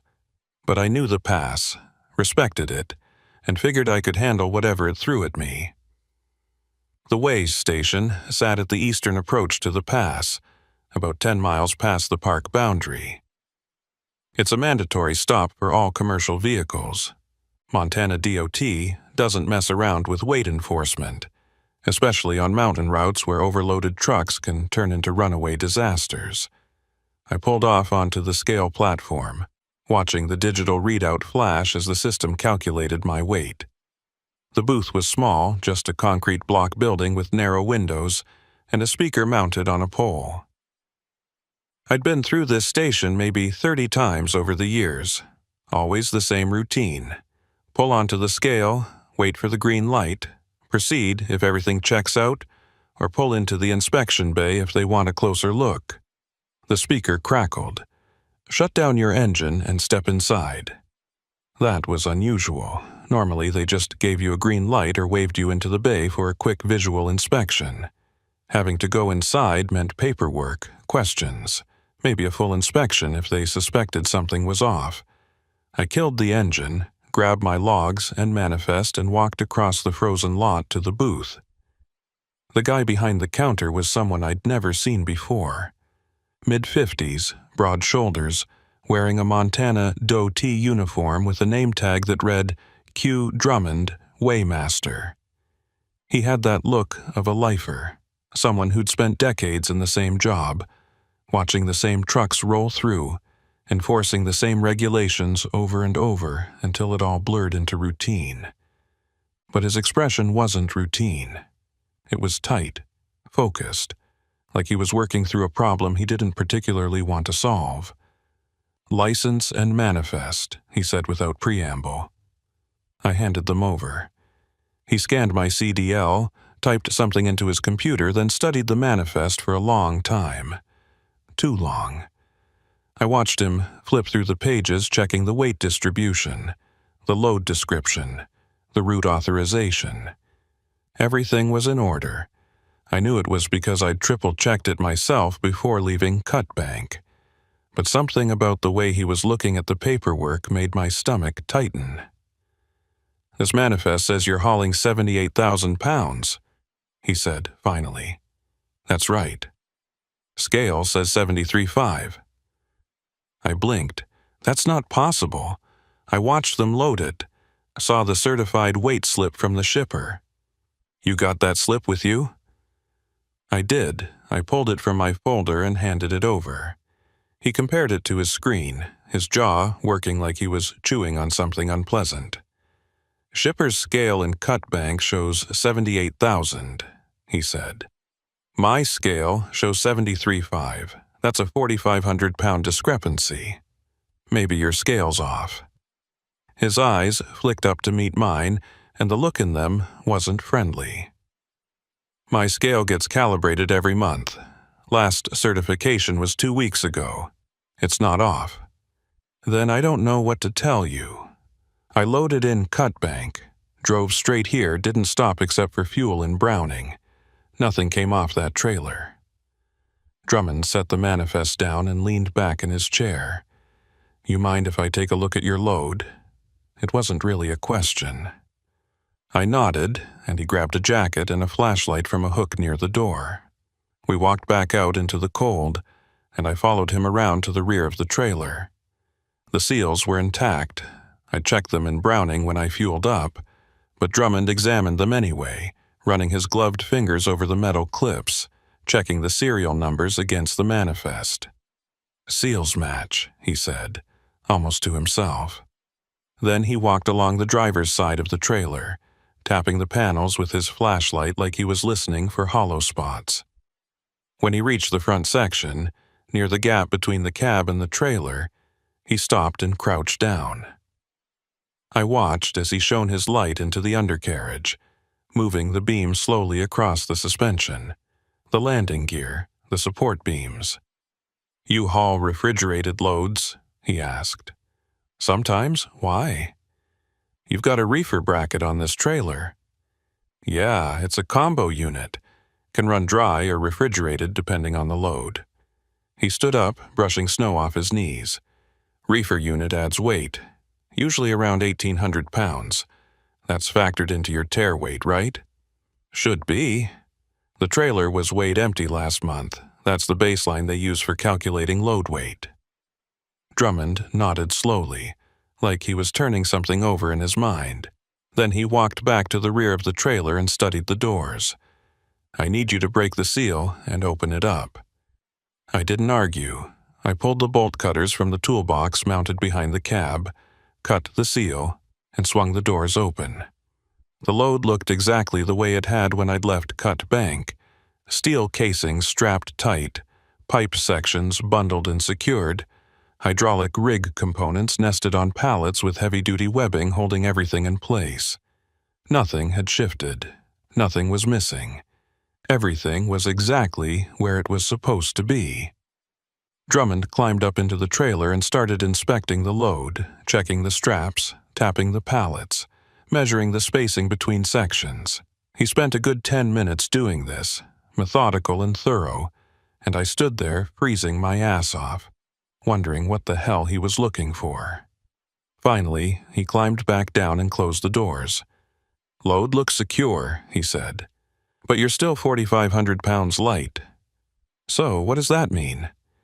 "Means either the shipper's scale was wrong, or something came off your trailer between Cut Bank and here," he paused, "or the load wasn't what the manifest said it was." I felt a spike of anger. "Are you accusing me of something?" "I'm saying the numbers don't match, and when the numbers don't match, I have to file a report. Could be an honest mistake. Could be something else. Either way, I need to document it." "And then what?" "Then you're free to go. But I'm flagging this shipment in the system. If you get stopped at another weigh station and the weight's still off, you're going to have a problem." He walked back to the booth and I followed, my mind racing. 4,500 pounds. That wasn't a rounding error or a calibration issue. That was real, measurable weight that had somehow vanished between Cut Bank and Marias Pass. But how? The seals were intact. The load hadn't shifted. Nothing had fallen off. I would have noticed, would have heard it, would have felt the change in how the rig handled. Drummond printed out a weight receipt and handed it to me, along with my license and manifest. "Drive safe," he said, and there was something in his tone that I couldn't quite read. Not hostility exactly, more like concern, or maybe warning. I walked back to my rig, climbed into the cab and sat there for a minute, staring at the weight receipt.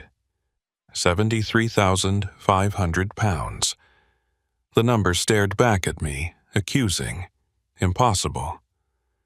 I pulled out my phone and called the dispatcher in Cut Bank, but the call went straight to voicemail.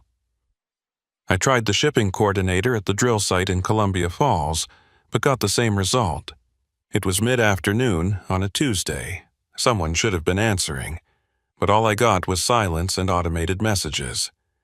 I started the engine and pulled back onto Route 2, heading west toward the summit. The sky had darkened while I was at the weigh station, clouds rolling in thick and low, and the first snowflakes were starting to fall. Not heavy yet, just a light dusting that swirled in the headlights, but I knew how fast that could change. Montana weather doesn't ease into storms. It detonates them. The road started to climb. Not steeply, but steadily. The grade pulling at the Freightliner as we wound through dense pine forest and open meadows buried under snow. I kept it in 8th gear, letting the engine work, watching the temperature gauge and the mirrors.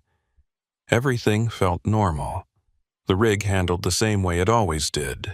The weight distribution felt right. The trailer tracked straight behind me. Whatever had happened to those missing 4,500 pounds, it wasn't affecting how the truck drove, but I couldn't stop thinking about it. Couldn't stop running through the possibilities. The shipper's scale was wrong. Drummond's scale was wrong. Something fell off the trailer and I didn't notice. The manifest was falsified. None of those options made sense, but one of them had to be true. Weight doesn't just disappear. The laws of physics don't take coffee breaks. 10 miles past the way station, I saw another semi parked on the shoulder. Big Peterbilt, older model, covered in road grime and snow. No lights, no hazards, just sitting there like it had been abandoned. I slowed down as I passed, looking for signs of trouble. Flat tire, broken axle, driver in distress, but I didn't see anything. No driver in the cab, no footprints in the snow around the truck, no indication that anyone had been there recently. Just an empty rig sitting on the shoulder of a mountain pass in the middle of nowhere. I thought about stopping, about checking to see if someone needed help, but something made me keep driving. Maybe it was the weather, which was getting worse by the minute. Maybe it was the weird interaction at the way station. Or maybe it was something else, some instinct I couldn't name that told me stopping would be a mistake. 5 miles later, I saw another one.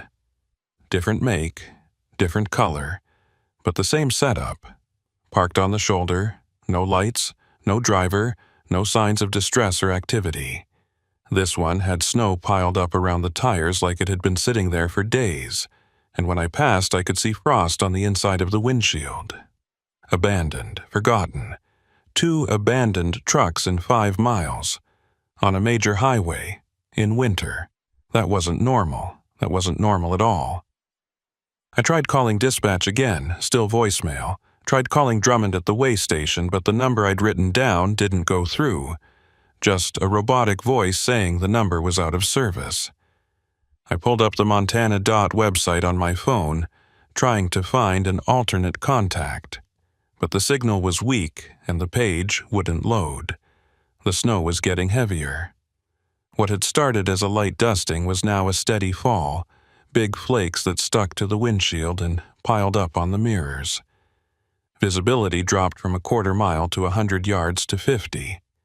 I flicked on the headlights, the fog lights, the clearance lights, trying to make myself as visible as possible to anyone coming up behind me. Not that there was anyone behind me. I hadn't seen another vehicle, moving or parked, in 20 minutes.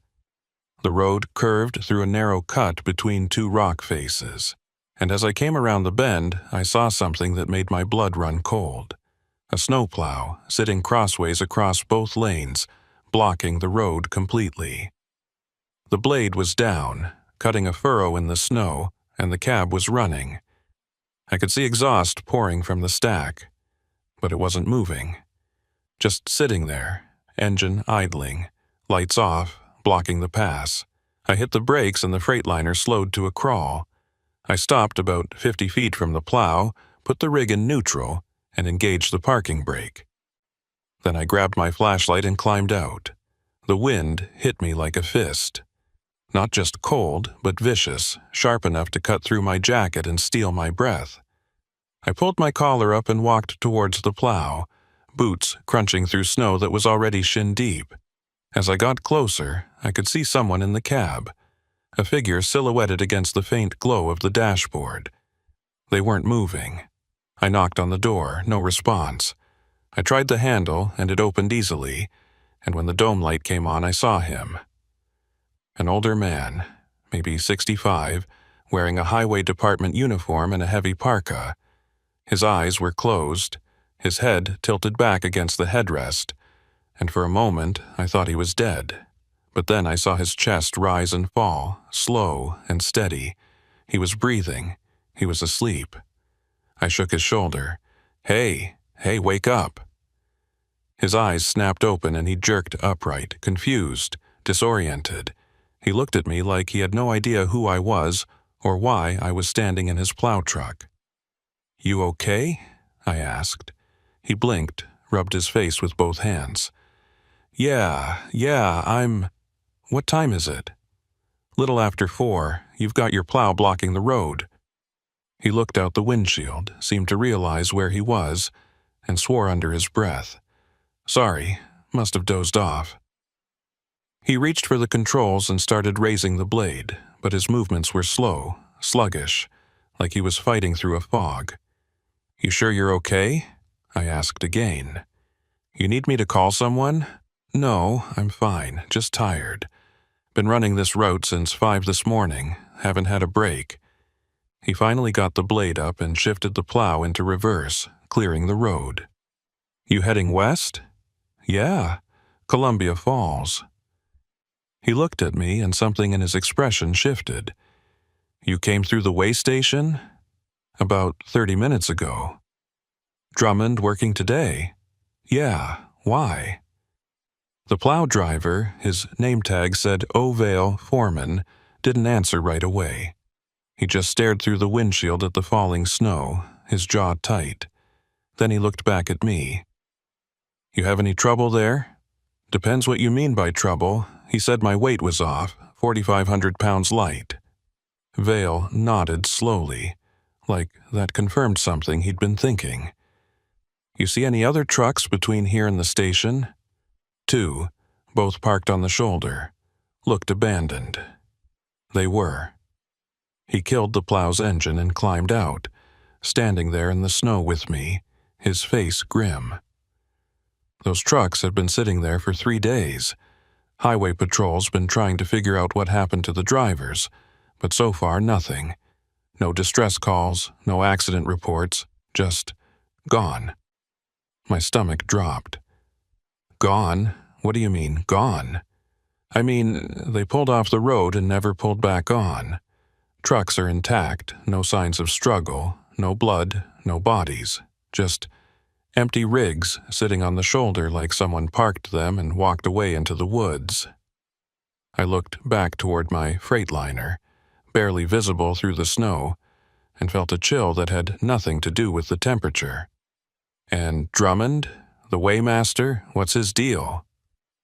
Vale's expression darkened. "Quincy Drummond's been working that station for 23 years. He's good at his job, real thorough, doesn't miss details. But lately..." He trailed off, seemed to be choosing his words carefully. "Lately, he's been flagging trucks that don't need flagging, finding discrepancies that don't exist, sending drivers up the pass with warnings that don't make sense. Why? Don't know. Some folks think he's losing it, getting paranoid in his old age. Others think he knows something we don't."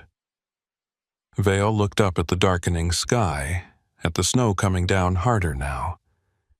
"Either way, I'd recommend you get off this pass before dark. Weather's turning bad, and when it gets bad up here, it gets real bad, real fast." He climbed back into his plow and fired up the engine. I watched him roll forward, clearing snow as he went, his taillights disappearing into the white. And then I was alone again. Standing in the middle of Marias Pass with 4,500 missing pounds and 2 abandoned trucks and a growing sense that something was very, very wrong. I got back in my rig and started driving west, pushing harder now, trying to make up time before the storm hit full force. But I couldn't shake what Vale had said. Drivers disappearing. Trucks abandoned. Drummond flagging loads that didn't need flagging. And 4,500 pounds that had vanished into thin air. The snow kept falling. The road kept climbing. And somewhere ahead, in the dark and the storm, something was waiting. The storm hit hard about 10 minutes after I left Vale and his plow behind. What had been steady snowfall turned into a full whiteout, the kind where you can't tell where the road ends and the shoulder begins, where your high beams just bounce back at you in a wall of white static. I dropped my speed to 20 miles per hour, then 15, leaning forward over the wheel and squinting through the windshield like that would somehow improve visibility. It didn't. The wipers could barely keep up with the accumulation, and ice was forming on the edges of the glass where the defrost couldn't reach. I'd been through bad weather before, spent a winter running loads through the Dakotas, where the wind chill hit 70 below, and the roads disappeared under black ice. But this felt different, more hostile. Like the storm wasn't just a weather system, but something with intent, something that wanted me off the road. I know how that sounds. Trust me, I know. But when you're alone in a cab at 4:30 in the afternoon, and it's already dark as midnight, and you haven't seen another living soul in half an hour, your mind starts making connections that don't hold up in daylight. The CB crackled to life, startling me so badly I nearly jerked the wheel. Static at first, then a voice, distant and distorted like it was coming through 50 miles of bad cable. Westbound traffic on Route 2, advising all commercial vehicles. Road closure imminent. Return to nearest. Repeat road closure. The transmission cut out before I could catch the rest. I grabbed the mic and keyed it. "This is westbound Freightliner at mile marker. I glanced at the roadside, trying to spot a marker through the snow. Couldn't see one. "Somewhere past the way station. Can you repeat that last? Did you say road closure?" Nothing. Just static. I tried again, cycling through all the standard channels. 19, 9, 17. Dead air on every single one. I checked my phone, hoping for even a single bar of service, but the screen just showed no signal in the corner, mocking me. I kept driving. What else was I going to do? Stopping in the middle of a whiteout on a mountain pass seemed like a good way to get rear-ended by someone who couldn't see me until it was too late. At least if I kept moving, I'd eventually reach Columbia Falls, or a town, or somewhere with lights and people and a working phone. The GPS had quit updating about 5 miles back, just showed my position frozen on a stretch of road that didn't match where I actually was, but I knew the general route. Stay on 2, keep heading west, don't take any turns. Simple. Except nothing about this felt simple anymore. The missing weight kept gnawing at me. 4,500 pounds. I'd gone over it in my head a dozen times, trying to figure out where the discrepancy could have come from. The shipper in Cut Bank was reputable, had been in business for 30 years, no history of fraud or mistakes. Their scale was commercial grade, certified by the state, the same kind used at weigh stations. The chance of it being off by that much was essentially zero, which meant either Drummond's scale was wrong, or something had actually come off my trailer between Cut Bank and Marias Pass. But the seals were intact. I'd checked them myself, both at the fuel stop in Browning and again at the weigh station when Drummond had me open the doors. Nobody had tampered with the load, and even if they had, even if someone had somehow broken the seals and resealed them without me noticing, what could they have taken? The load was drilling equipment, massive steel components, each piece weighing hundreds of pounds, strapped down with industrial webbing. You couldn't just grab a casing and walk off with it. You'd need a forklift, a crew, time. Unless the weight had never been there in the first place. Unless the shipper had falsified the manifest, loaded me light and pocketed the difference. But why? What would be the point? They were getting paid by the client based on equipment delivered, not on weight hauled. Shorting the load would only hurt them. I was still turning this over when I saw the lights.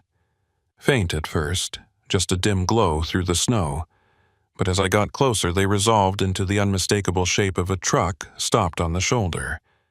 Not abandoned this time, The running lights were on, hazards blinking, and I could see exhaust pouring from the stack.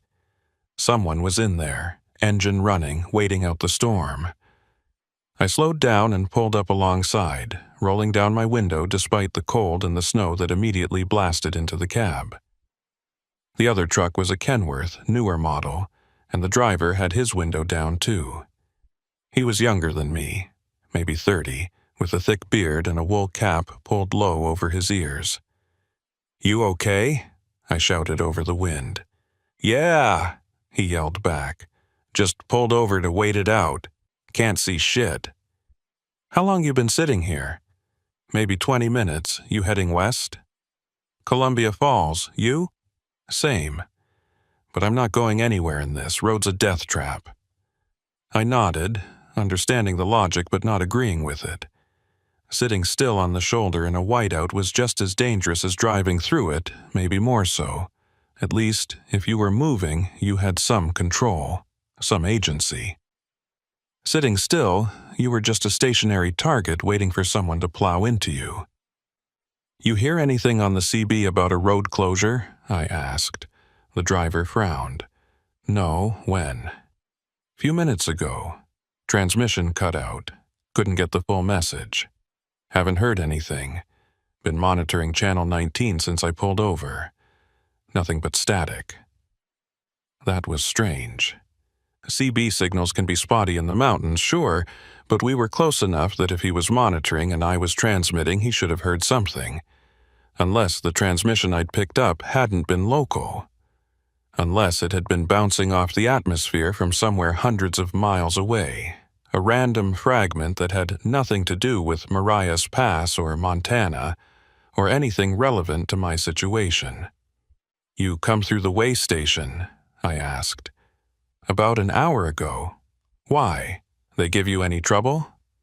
The driver's expression shifted, became guarded. "Yeah, actually. Waymaster said my load was off. Told me I was running heavy. Wanted to see my permits." My pulse quickened. "Heavy? By how much?" 3,800 pounds. Accused me of overloading, threatened to fine me. Whole 9 yards. But my manifest was clean. Everything documented. Eventually, he let me go, but he flagged it in the system. 3,800 pounds. Different number than mine, but the same pattern. Drummond finding weight discrepancies that didn't match the paperwork. Only this driver's load was supposedly over, not under. "Let me ask you something," I said. "The scale at the weigh station, did you see the readout yourself, or did Drummond just tell you what it said?" The driver thought about it. "He told me. I couldn't see the screen from where I was parked. Why?" "Because he told me I was 4,500 pounds under. But the shipper's certified weight said I was at 78,000. And now you're saying he told you were over. Something doesn't add up." The driver stared at me, and I could see him working through it, trying to make the pieces fit. "You think he's lying, making up numbers?" "I think something weird is going on at that weigh station, and I think it might be connected to those abandoned trucks." "What abandoned trucks?" I told him what Vale had said. 2 trucks parked on the shoulder for 3 days. Drivers missing, no signs of struggle or foul play. The driver's face went pale, and he glanced in his mirrors like he was suddenly worried about what might be out there in the storm. "Jesus," he said quietly. "I saw one of those, about 8 miles back. Peterbilt, looked like it had been sitting there for days. Thought maybe it broke down and the driver got a ride out." That's what I thought too. But Vale said Highway Patrol's been investigating and they can't figure out what happened. Drivers just vanished. We sat there in silence for a moment, 2 trucks idling on the shoulder of a mountain pass in a whiteout, while the storm hammered down and the light bled out of the sky. Finally, the driver spoke again. "I'm turning around," he said.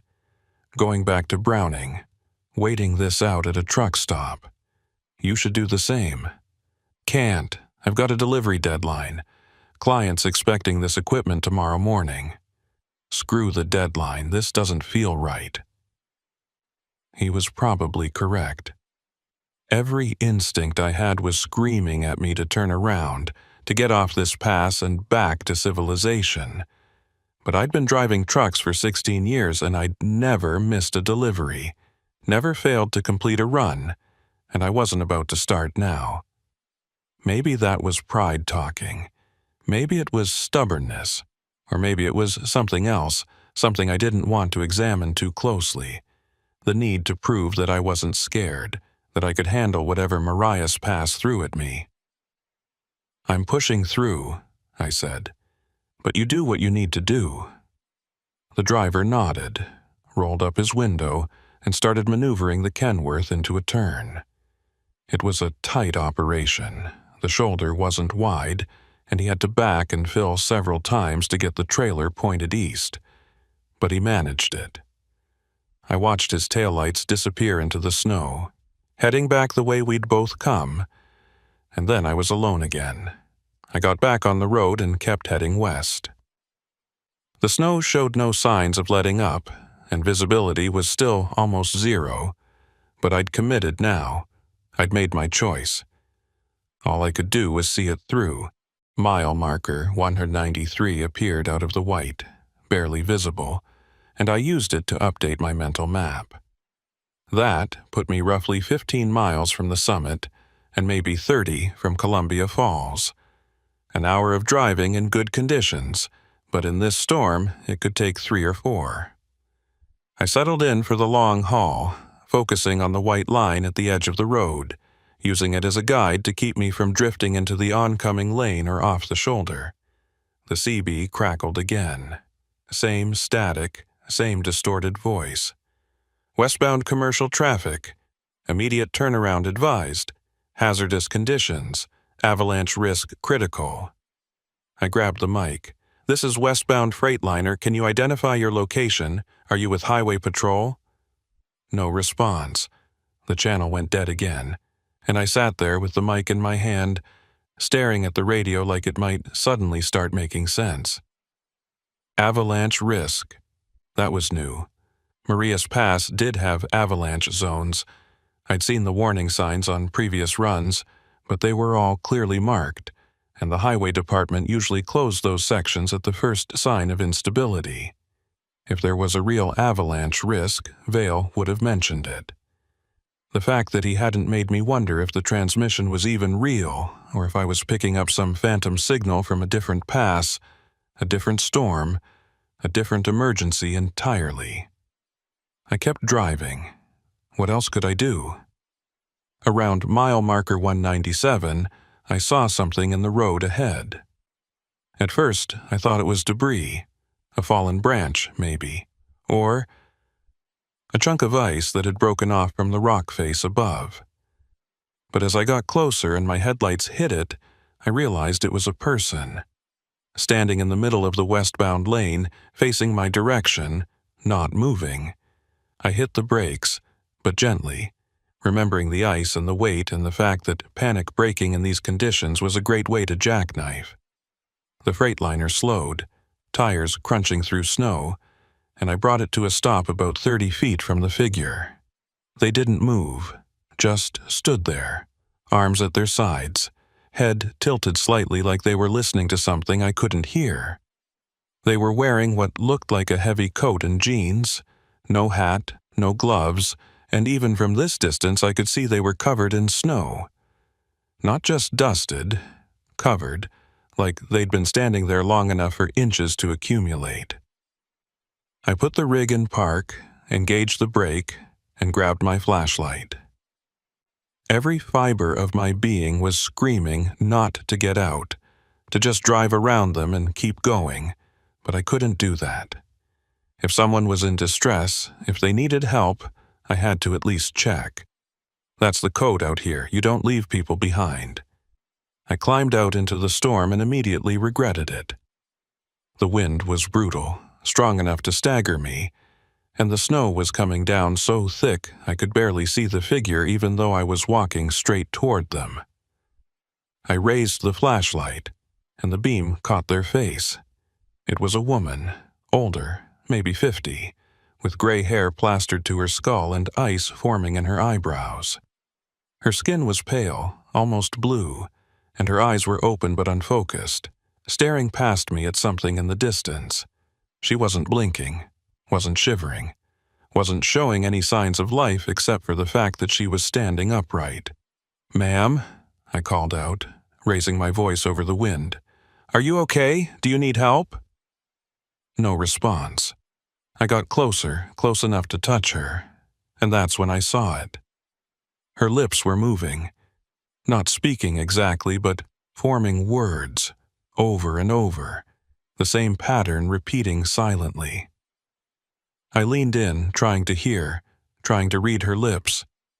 The wind tore away any sound she might have been making, but I caught fragments, pieces of a phrase that didn't make sense. Not the weight, it's the balance, not the weight. I reached out to touch her shoulder, to try and snap her out of whatever hypothermic trance she was in, and the moment my gloved hand made contact, she stopped moving. Her lips stopped. Her chest stopped rising and falling. She just froze, and then she fell backward, stiff as a board, and hit the pavement with a sound like a tree trunk hitting frozen ground. I stumbled back, my heart hammering, and shone the flashlight down at her. She was on her back, eyes still open, staring up at the sky. Not breathing, not moving. I dropped to my knees and checked for a pulse, pressing my fingers against her neck, her wrist, anywhere I could feel for a heartbeat. Nothing. She was dead. Had been dead, maybe for hours, and somehow still standing upright in the middle of the highway. "That's not possible," my brain screamed. "Bodies don't do that. Dead people don't stand." But I'd seen it happen. I'd watched her fall, heard the impact, felt the cold rigidity of her limbs. I backed away, my boots slipping on the ice, and half ran back to my truck. I climbed into the cab, slammed the door, and locked it, my hands shaking so badly I could barely grip the wheel.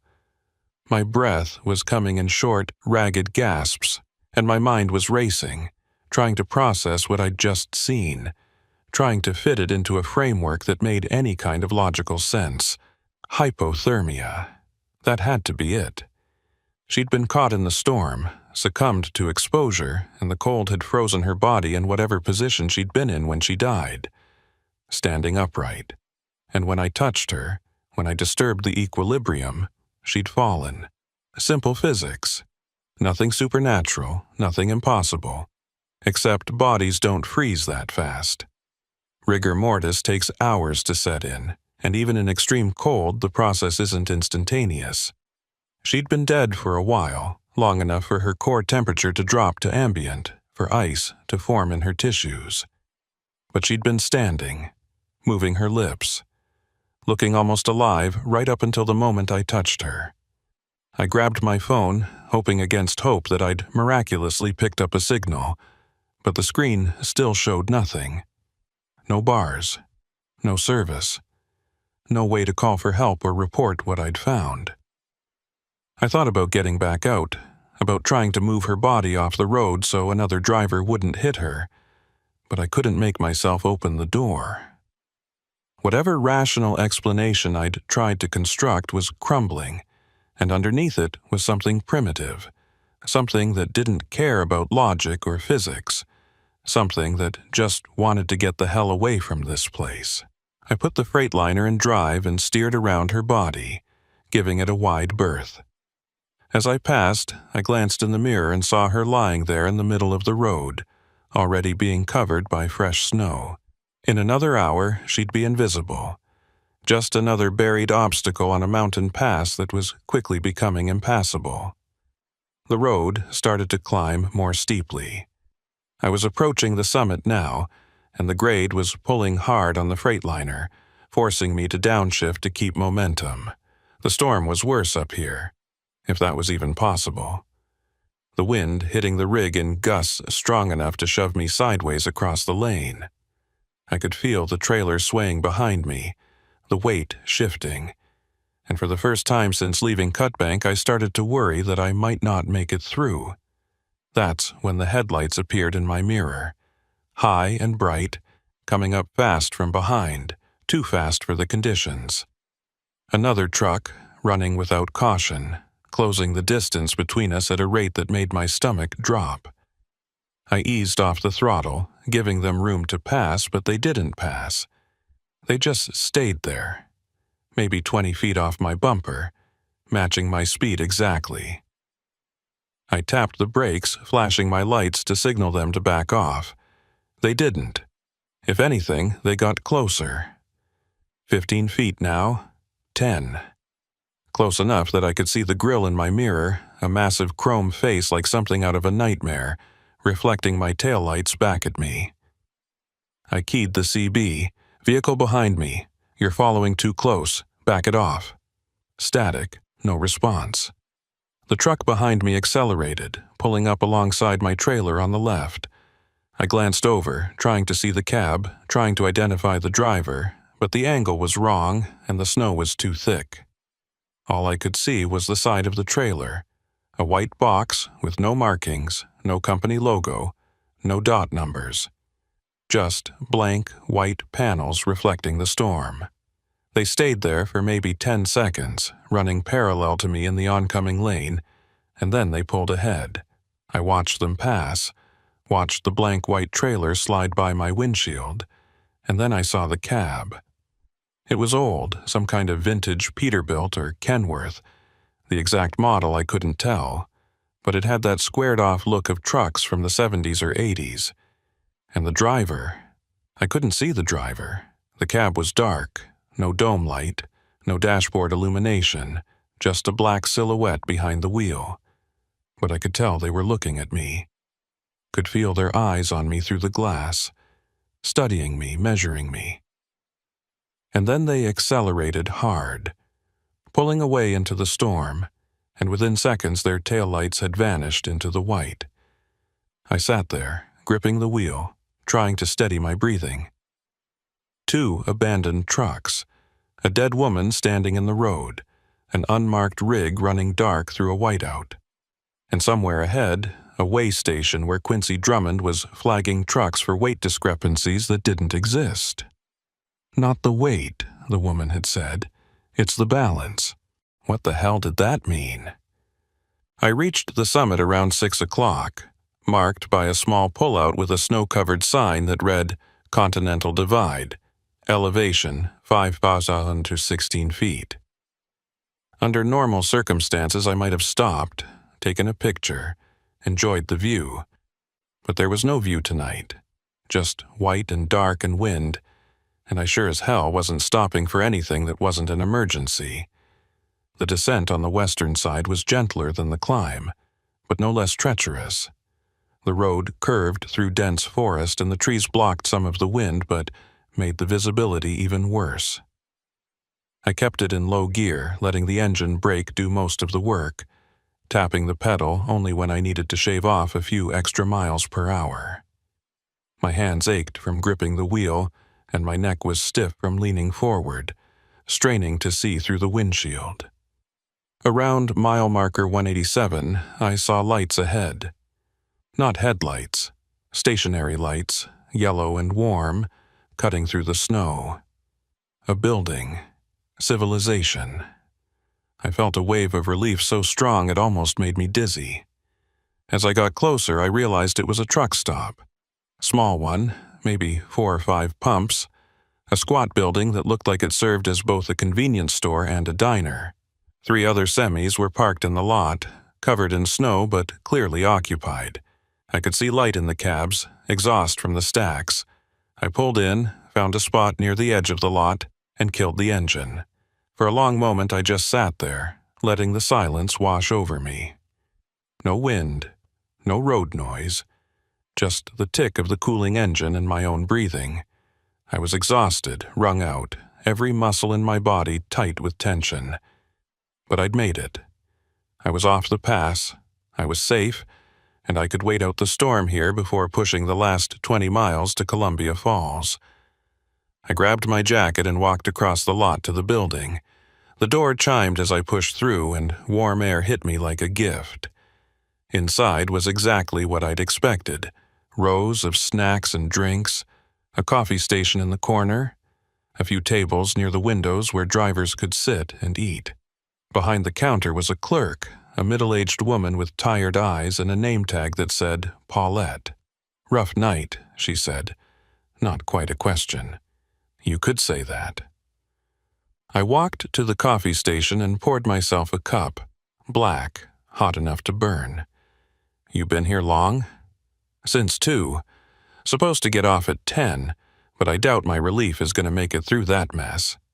She gestured toward the windows where the snow was still coming down hard. "You come over the pass?"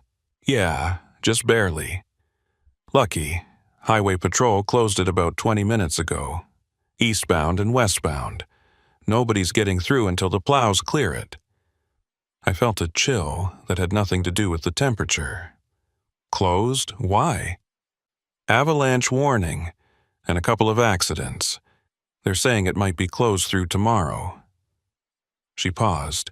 "You didn't hear the CB warnings?" "I heard something, but the transmission kept cutting out. Couldn't get a clear message." Paulette nodded. "Yeah, the CB's been wonky all day. Atmospheric conditions or something. You're lucky you made it through when you did." I sipped my coffee, trying to process this. If the pass had been closed 20 minutes ago, that meant I'd been one of the last trucks to make it over. Maybe the last. The unmarked white rig had passed me near the summit. Had they made it through too, or had they turned around? "You see any other trucks come through in the last half hour?" I asked. Paulette thought about it. "No, you're the first one since the closure. Why?" "Just curious. I saw another rig on the pass, thought they might have ended up here too." She shrugged. "Could be parked at one of the other stops. There's a couple more between here and Columbia Falls." I nodded, finished my coffee, and bought a sandwich and a bottle of water. As I was paying, Paulette looked at me with an expression I couldn't quite read. "You hauling for Bridger Drilling?" she asked. I blinked. "Yeah, how'd you know?"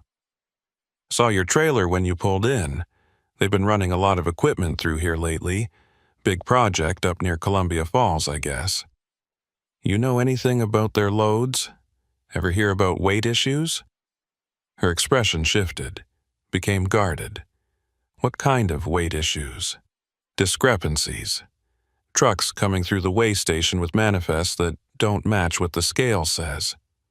Paulette was quiet for a moment, and I got the sense she was deciding whether to tell me something. Finally, she leaned in closer and lowered her voice. "There's been talk. Drivers saying their weights are off, getting flagged by that weighmaster at Marias. Some of them swear the loads were right, that something happened on the pass. Others think the station's got faulty equipment." "What do you think?" "I think," she said carefully, "that Quincy Drummond's been working that station for a long time, and he's never had a problem before. So, if he's suddenly finding discrepancies in half the trucks that come through, either something's wrong with his equipment or something's wrong with the trucks. Or something's wrong with the pass itself." Paulette stared at me, and for just a second I saw something in her eyes. Fear, maybe, or recognition. Like I'd said something she'd been thinking but hadn't wanted to admit. "You saw something out there," she said quietly. "Didn't you?"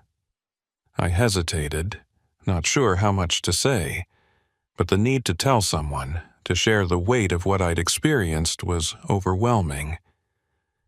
"I saw a woman standing in the middle of the road. Dead, but standing, and when I touched her, she fell." Paulette's face went pale. "Jesus, where?" "Mile marker 197, maybe 198, near the summit." She grabbed a phone from under the counter and dialed. I listened as she reported what I'd told her to what sounded like Highway Patrol, giving them the location, describing the situation. When she hung up, she looked shaken. "They're sending someone to check it out once the storm clears," she said. "But between you and me, you're not the first driver to report something like that. There have been 3 others in the last month. People standing on the road or walking along the shoulder, always in bad weather, always near the summit. And every time someone stops to help, they find the person's already dead." My hands were shaking again. I set my coffee down before I spilled it. "What's happening out there?" "I don't know, but whatever it is, it started about 6 weeks ago, right around the time Drummond started flagging trucks for weight discrepancies. The pieces were starting to connect, forming a pattern I didn't want to see. Weight discrepancies, abandoned trucks, dead people standing upright. All of it centered on Mariah's Pass, all of it starting around the same time. Not the weight, it's the balance. I thanked Paulette, took my sandwich, and walked back out to my truck. The other drivers in the lot were hunkered down in their cabs, waiting out the storm, and I should have done the same. Should have climbed into my sleeper, locked the doors, and tried to get some rest before pushing the final stretch to Columbia Falls in the morning. But I couldn't shake what the woman had said. The balance.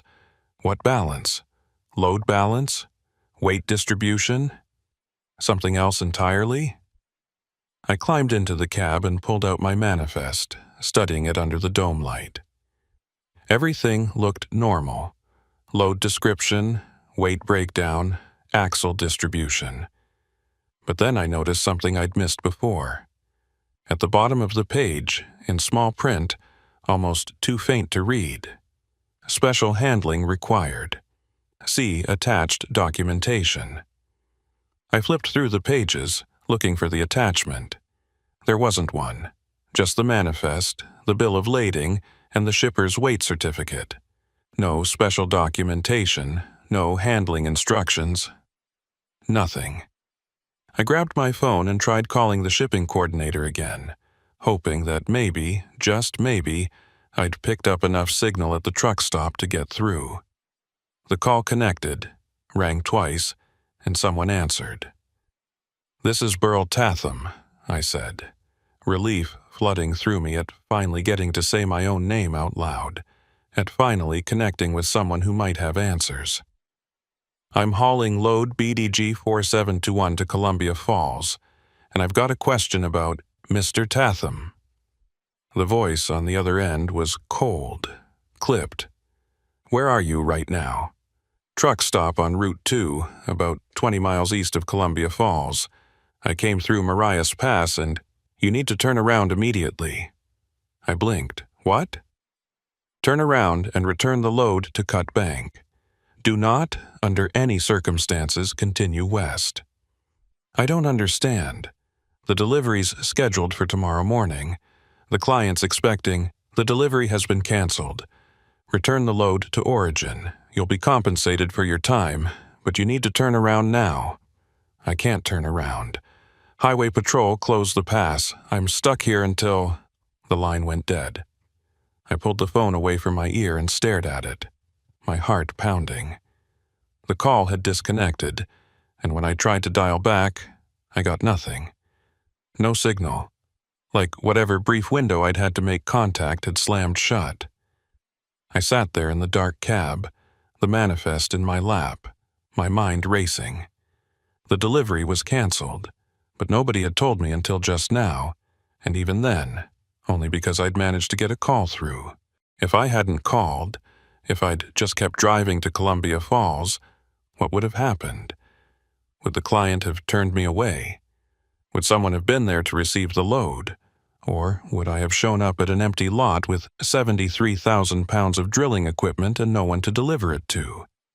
And why had they told me to turn around immediately? What was so urgent about getting this load back to Cut Bank?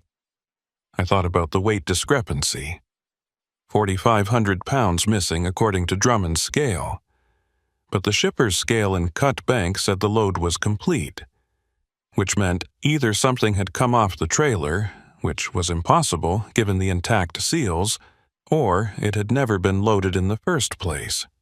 Or the weight hadn't changed at all. The balance had. I climbed out of the cab and walked around to the rear of the trailer. The doors were still sealed. Same metal clip I'd inspected at the weigh station. Same serial number. I pulled the bolt cutters from my toolbox and cut it off, then swung the doors open. The load looked identical to how it had looked every other time I'd checked it. Steel casings, pipe sections, hydraulic components. But as I climbed up into the trailer and walked between the pallets, I started to notice something. The spacing was off. Not by much. Maybe 6 inches, maybe less, but enough that the weight distribution had shifted. The heavy components that should have been centered over the rear axles were now sitting slightly forward, putting more pressure on the drive axles and less on the trailer suspension. Someone had moved the load. Not removed anything, just repositioned it. Carefully, deliberately, just enough to throw off the balance without being immediately obvious. But why? I was still standing in the trailer trying to make sense of it when I heard the engine. Loud, unmistakable, coming from the direction of the highway. I jumped down and looked toward the road, and that's when I saw it. The white truck. The unmarked one from the pass, rolling slowly into the truck stop lot, headlights off, moving like a ghost through the storm. And it was heading straight for my rig. I didn't think, I just moved, grabbed the trailer doors and swung them shut, fumbled with a spare seal from my toolkit, and snapped it into place with hands that were shaking so badly I nearly dropped the whole assembly. The white truck was maybe 50 yards away now, crawling through the lot with its engine rumbling low and deep, a sound that felt wrong somehow, like it was coming from inside my chest instead of from the vehicle itself. No headlights, no running lights, just that pale shape moving through the snow like something that had learned to imitate a truck but hadn't quite gotten all the details right. I ran back to the cab, yanked the door open and threw myself into the driver's seat. My fingers were numb and clumsy as I jammed the key into the ignition, twisted it, felt the Freightliner's engine roar to life. The white truck was 30 yards away now, angling across the lot to cut me off from the exit. I could see it more clearly in my mirrors. The cab was definitely an old Peterbilt, maybe a 359 or 379 from the 80s, but something about the proportions was off. The wheelbase looked too long, the hood too narrow, like someone had stretched it in places that shouldn't stretch. I threw the transmission into drive and stomped the accelerator. The Freightliner lurched forward, tires spinning briefly on the snow-packed pavement before finding traction. I aimed for the gap between the white truck and the fuel pumps, calculating angles and distances, praying I had enough room to squeeze through. The white truck accelerated too, matching my speed, trying to close the gap. 20 yards. 15, 10. I was going to make it. The gap was narrow but manageable, and the Freightliner was responding well, pulling hard despite the conditions. But then the white truck did something that made my blood turn to ice.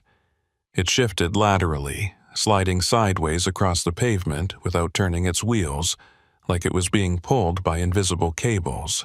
The whole rig just moved 6 feet to the left in less than a second, closing the gap completely, and I had to brake hard to avoid T-boning it. The Freightliner slewed to a stop, and I sat there with my heart hammering, staring at the white truck now blocking my path. The cab was maybe 10 feet from my front bumper, close enough that I could see details I'd missed before. The windshield was covered in frost on the inside, thick enough that I couldn't see through it at all. The chrome grille was pitted and corroded, not with rust, but with something else, something that looked almost organic, like the metal was diseased. And there were no license plates.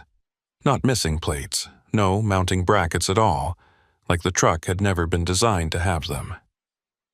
I grabbed the CB mic with a hand that felt disconnected from my body. "Paulette, if you can hear me, I need help. There's a truck in the lot, blocking me in, and I think the CB erupted with static so loud I dropped the mic. It wasn't normal static, wasn't the hiss and crackle of atmospheric interference. This was aggressive, purposeful, a wall of noise that felt like it was trying to push into my skull. Under it, buried deep, I could hear something that might have been voices. Dozens of them, maybe hundreds, all talking at once, layered on top of each other until the words became meaningless. I killed the CB and the noise stopped instantly. The silence that followed was somehow worse, pressing against my eardrums like a physical weight. I looked toward the truck stop building, hoping to see Paulette or one of the other drivers, someone who could witness what was happening, but the windows were dark. All the lights inside had gone out. The whole building was just a black shape against the white storm, and the other semis parked in the lot, the 3 I'd seen when I pulled in, were gone. Just gone. Empty spaces where they'd been sitting less than 5 minutes ago. The white truck's engine revved once, a deep, threatening growl, and then the cab door opened. I watched in my headlights as someone climbed down from the driver's seat. They were wearing what looked like a winter coat, dark and heavy, with the hood pulled up so I couldn't see their face. They moved slowly, deliberately, boots crunching through snow as they walked around the front of their truck and started toward the mine. Every instinct I had screamed at me to run them over, to floor the accelerator and get the hell out of there, but I couldn't do it. Couldn't make myself deliberately hit another person, even one who was clearly not right, clearly wrong in ways I couldn't articulate. So I sat there frozen, watching them approach, and when they got close enough I could see inside the hood. There was no face, just darkness. Not shadow, not the absence of light, but a solid black void where features should have been. The figure stopped beside my driver's side door and raised one hand, pressing it flat against my window. I could see the palm through the glass, pale, waxy, with fingers that were too long and bent at too many joints. And then it knocked. 3 slow, deliberate taps that echoed through the cab like hammer strikes. I didn't open the door. I shifted into reverse instead, cranked the wheel, and backed away as fast as I dared. The figure just stood there watching me go, that elongated hand still raised like it was waving goodbye. I got maybe 20 feet before the trailer jackknifed, the rear axles sliding on ice, and I had to stop and straighten out. When I looked up again, the figure was gone. Just gone, like it had never been there at all. But the white truck was still blocking the exit. And now I could see movement inside the trailer. Shapes pressing against the panels from the inside, bulging outward like something was trying to push through. One panel buckled, then another, metal creaking and groaning under pressure that shouldn't exist. Whatever was in that trailer, it wanted out. I needed a plan. Sitting here in the middle of the lot wasn't an option, and trying to force my way past the white truck felt like suicide. The building was dark, possibly empty. Possibly worse than empty. The highway was closed, but maybe if I could get back on Route 2, I could find another place to shelter, another truck stop, somewhere with people and lights and the kind of normal that felt increasingly like a memory. That's when I remembered the manifests, the special handling documentation that should have been attached, but wasn't. If there was something wrong with my load, something that had triggered all of this, maybe the answers were in the paperwork I hadn't received. And if the shipping coordinator had told me to turn around immediately to get the load back to Cut Bank, maybe they knew what was really going on. I pulled out my phone, knowing it was useless but checking anyway. Still no signal. The screen showed the time, 7:43 p.m., and the battery at 18%. I'd been on Maria's Pass for almost 6 hours, and it felt like 6 days. I pulled up my saved contacts and found the number for the Cut Bank depot. the main line that should roll over to an answering service after hours. Worth a try. The call connected. I heard ringing, once, twice, and then someone picked up. "Bridger Drilling, this is dispatch." The voice was male, young, unfamiliar. "This is Burl Tatham. I'm hauling load BDG 4721 and I need to speak to someone about Mr. Tatham." The voice changed, became colder. "You were instructed to return the load to Cut Bank. Why are you still en route to Columbia Falls?" "I'm not. I'm stuck at a truck stop on Route 2. The highway's closed and I can't—" "What truck stop?" I looked around, trying to spot a sign, a name, anything. "I don't know. It's about 20 miles east of Columbia Falls, right off Route 2. There's a convenience store and there are no truck stops on that section of Route 2. I felt the words hit like a physical blow. "What? No, I'm sitting here right now. I talked to the clerk, bought coffee, there are other trucks. Mr. Tatham, listen to me very carefully. You need to get back on the highway and drive east. Do not stop. Do not investigate anything you see. Do not respond to anyone who tries to flag you down. Get back to the way station and stay there until someone comes for you. Do you understand?" "No, I don't understand. What the hell is going on? What's in my trailer?" Silence. Then, "You're not hauling drilling equipment. You never were. The load you picked up in Cut Bank is a counterweight. It's designed to balance something else, something that should never have been transported over Maria's Pass. And now that the balance has shifted, the line went dead. Not disconnected, not dropped. Dead, like someone had cut the phone line with scissors. I tried calling back, but the phone just showed "call failed" over and over, and then the battery dropped to 5% and the screen went dark. I sat there in the cab, trying to process what I'd just heard. Counterweight, balance. The woman's words echoed in my mind. Not the weight, it's the balance. I was hauling a counterweight for something else, something that should never have been on the pass. But where was that something else? In my trailer? In someone else's trailer? Had it been loaded without my knowledge, hidden among the drilling equipment, and when someone shifted the weight, when they changed the balance, it had, what? Escaped? Activated? Become something it shouldn't be? The white truck's horn blared, a long, sustained blast that rattled my windows and made my teeth ache. The trailer panels were bulging more severely now, some of them actually splitting, metal tearing with sounds like screams. And through the gaps I could see movement, something writhing, something that looked like it was made of too many parts assembled wrong. I had to get out of here, had to get back to the way station like the dispatcher said, had to find Drummond and make him explain what he'd known when he flagged my load. Because he'd known. He'd seen the weight discrepancy, and instead of just writing me a ticket or sending me back, he'd documented it and let me continue. He'd known something was wrong, and he'd let me drive straight into it anyway. I put the Freightliner in drive and aimed for the gap between the building and the fuel pumps, the narrow service road that had to connect back to Route 2 somewhere. The white truck started moving again, trying to cut me off. But this time I didn't hesitate. I floored it, felt the rig surge forward, and hit the gap at 20 miles per hour. The mirrors clipped the pump housing on one side and scraped along the building on the other, tearing loose with sounds of breaking plastic and glass. But I kept going. The trailer followed, fishtailing slightly but staying in line, and then I was through, bouncing over a curb and onto a narrow access road that did indeed lead back to the highway. I didn't look back, didn't check if the white truck was following, just kept my eyes forward, found Route 2 and turned east, heading back toward the pass, back toward the way station, back toward whatever answers Quincy Drummond might have.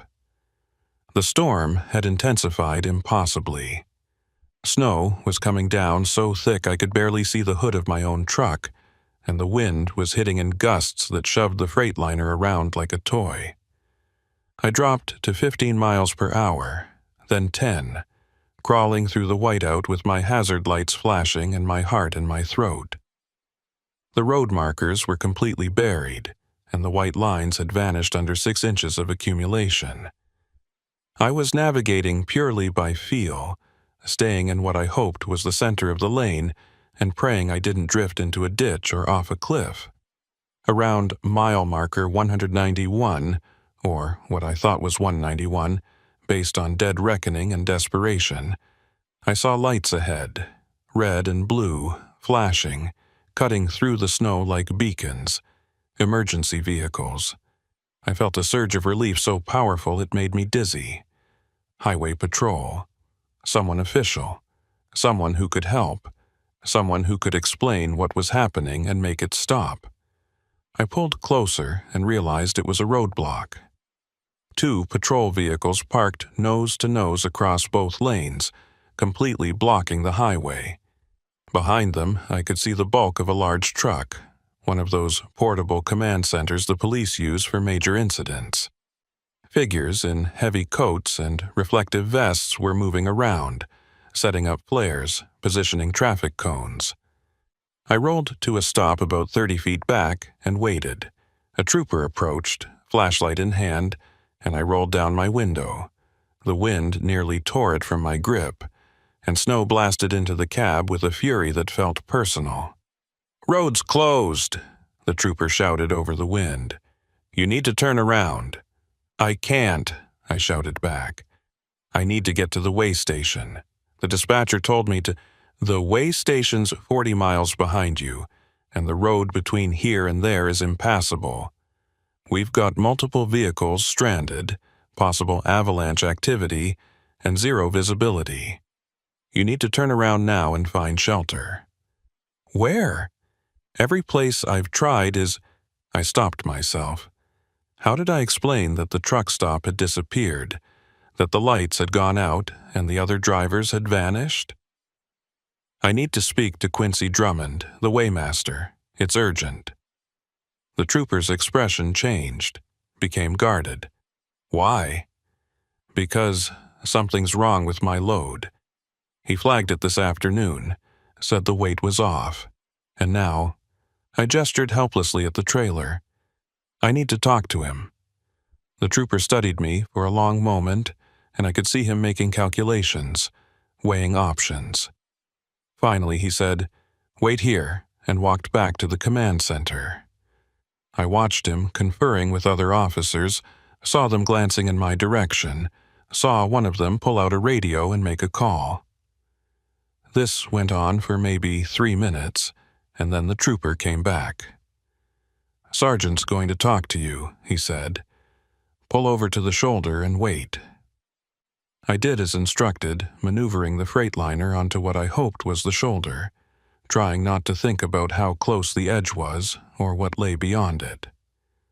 The trooper waved me forward until I was level with the command center, and then a different figure approached, older, broader, wearing a parka with sergeant's stripes on the shoulder.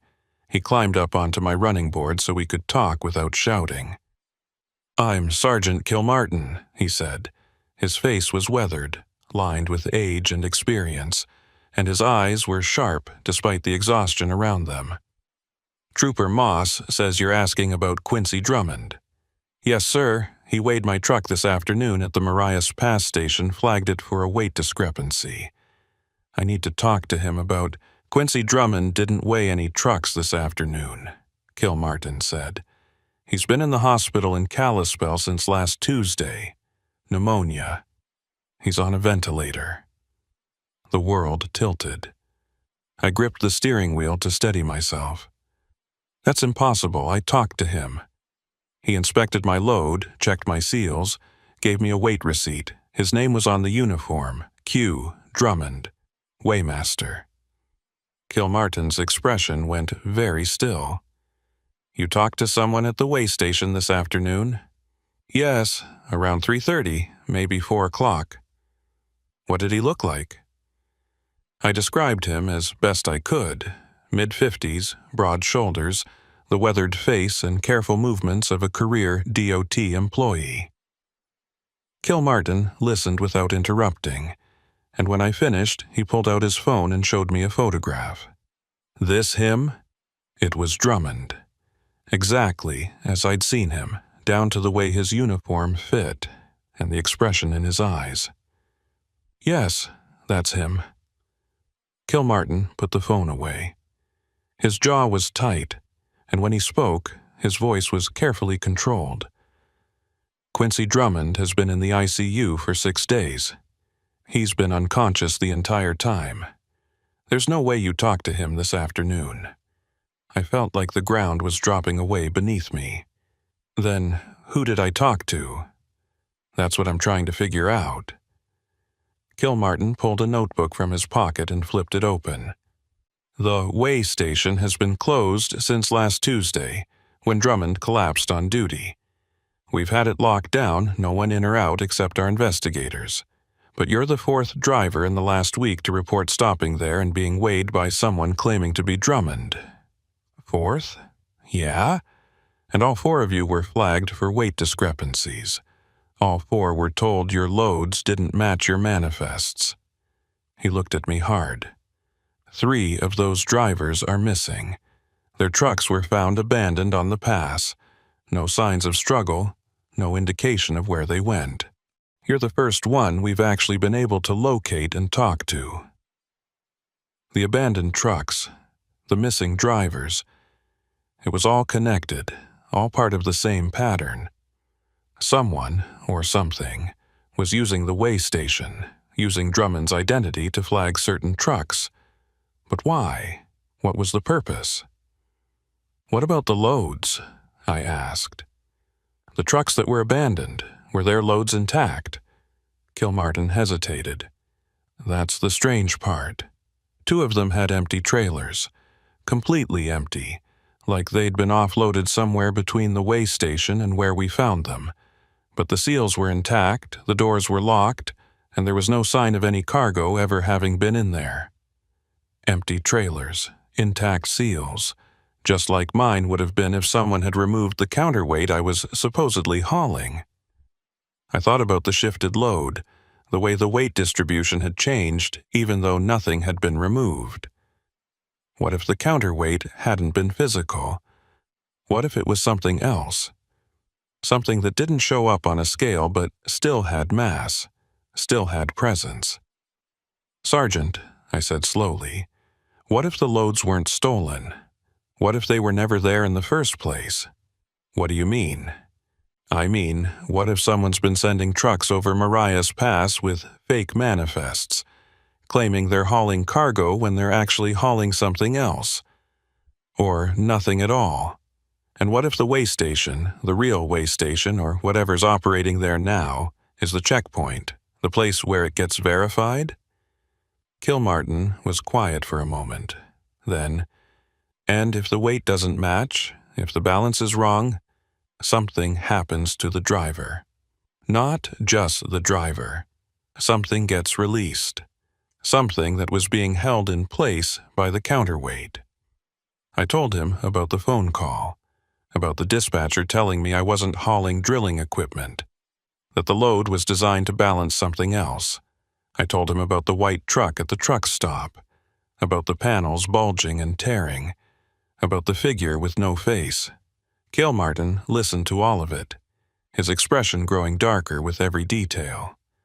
When I finished, he was quiet for a long time, staring out at the storm. Finally, he said, "The truck stop you described, the one 20 miles east of Columbia Falls. That location burned down in 2003. It's been an empty lot for 20 years. I felt the cold seep into my bones, colder than the wind, colder than the snow. That's impossible. I was there. I talked to the clerk. I bought coffee. I believe you, Kilmartin said. I believe you experienced something, but it wasn't a functioning truck stop. Couldn't have been." He paused. "We've had reports of drivers seeing buildings that aren't there, talking to people who don't exist. It always happens during whiteouts, always on this stretch of the pass, and it always precedes a disappearance. The pieces were falling into place now, forming a picture that made a terrible kind of sense. Marias Pass wasn't just a road. It was something else, something that existed in the spaces between points on a map. And certain loads, certain trucks, certain drivers, they triggered something, opened something, let something through that shouldn't be there. The counterweight, I said. It's not balancing cargo. It's balancing the pass itself, keeping something from crossing over. Kilmartin nodded slowly. That's the theory our investigators have been working on. There are old stories about this area, going back to before the highway was built. The Blackfeet called it a thin place. Somewhere the boundary between worlds isn't as solid as it should be. They avoided it when they could, and when they had to cross, they did it with rituals, protections, ways of maintaining the balance. But then we came along and built a highway straight through it, and we didn't know what we were doing. Or maybe we did, and we built it anyway. So what do? You need to get that load back to Cutbank, back to whoever sent it out in the first place. They need to restore the balance before he stopped, looking past me toward the rear of my trailer. His face went pale. I turned to look. The trailer was shaking. Not swaying in the wind, but shaking from the inside, rhythmic and deliberate, like something massive was shifting around. And I could hear sounds now, even over the storm. Deep groaning, metal under stress, and underneath it all something that might have been breathing. "Drive," Kilmartin said quietly. "Drive east, back toward the way station. Don't stop for anything. When you get there, pull onto the scale and wait. Someone will meet you. Who? I don't know, but every driver who's made it this far and followed those instructions has survived. The ones who didn't..." He didn't finish the sentence. He climbed down from my running board and signaled to the other troopers. They started moving the patrol vehicles, clearing a path through the roadblock. I waited until they were positioned, then shifted into drive and rolled forward slowly. As I passed the command center, I saw faces watching from the windows. Officers, investigators, people who'd seen things they couldn't explain and learned to accept it as part of the job. The roadblock fell away behind me, and I was alone again on the pass, heading east, back toward the way station where someone who wasn't Quincy Drummond had weighed my truck and set all of this in motion. The trailer was shaking harder now, violent enough that I could feel it through the cab, and the sounds were getting louder, more insistent. Whatever was in there, it was waking up, getting stronger, testing the boundaries of its containment. I pushed the Freightliner as hard as I dared, fighting through the whiteout, trying to ignore the way my headlights kept catching movement in the trees, shapes that loped alongside the truck on legs that bent wrong.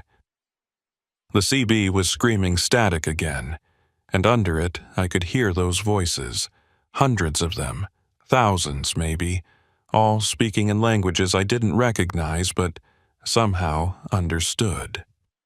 They were angry, hungry. They'd been held back for a long time, kept on the other side of a barrier that was weakening with every mile I drove.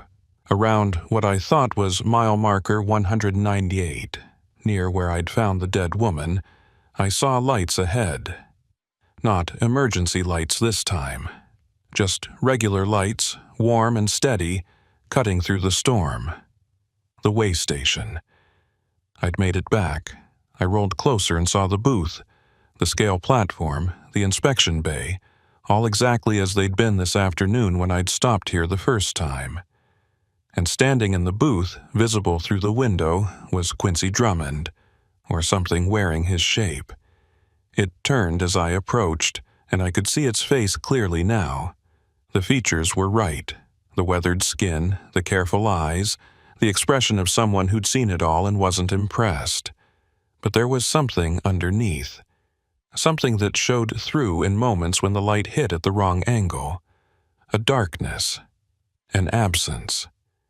It raised one hand and pointed at the scale platform. The gesture was clear. Pull onto the scale and stop.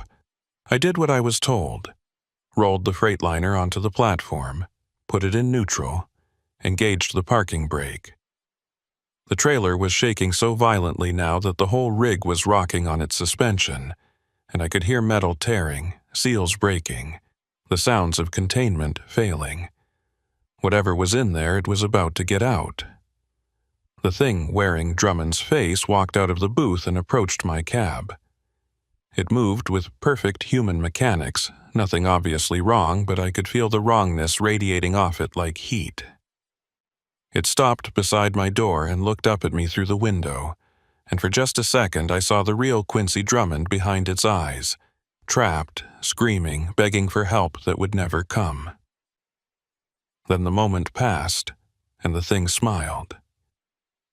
It reached up and knocked on my window. 3 slow, deliberate taps. I didn't open the door. I sat there frozen, watching it, waiting for whatever came next. And that's when I saw them coming out of the woods. Dozens of them. Hundreds. The figures I'd glimpsed in the trees, the shapes that had followed me through the storm. They emerged from the darkness like smoke taking form, and they gathered around my truck in a silent circle, watching, waiting. The thing wearing Drummond's face knocked again. 3 more taps, harder this time, demanding. Behind me, in the trailer, something roared. The roar from inside the trailer wasn't animal. It wasn't mechanical either. It was something else entirely, something that existed in the space between sound and vibration, resonating in my bones and teeth and the base of my skull. The Freightliner rocked on its suspension, and I could see stress fractures spreading across the trailer panels like spider webs, metal warping and buckling under pressure that shouldn't be possible. The thing wearing Drummond's face stood beside my door, perfectly still now, no longer knocking, just waiting. And the figures surrounding my truck, I could see them more clearly now in the glow of my running lights. They looked almost human, almost convincing, but their proportions were wrong in subtle ways. Arms too long, legs that bent at too many joints, heads that tilted at angles that would have snapped a normal neck. They wore clothing that might have been real once. Winter coats, work boots, trucker gear, but now looked like costumes, like something trying to remember what humans wore and getting the details slightly off. I needed to think, needed to figure out what Kilmartin had meant when he said drivers who pulled onto the scale and waited survived. Waited for what? What was supposed to happen here?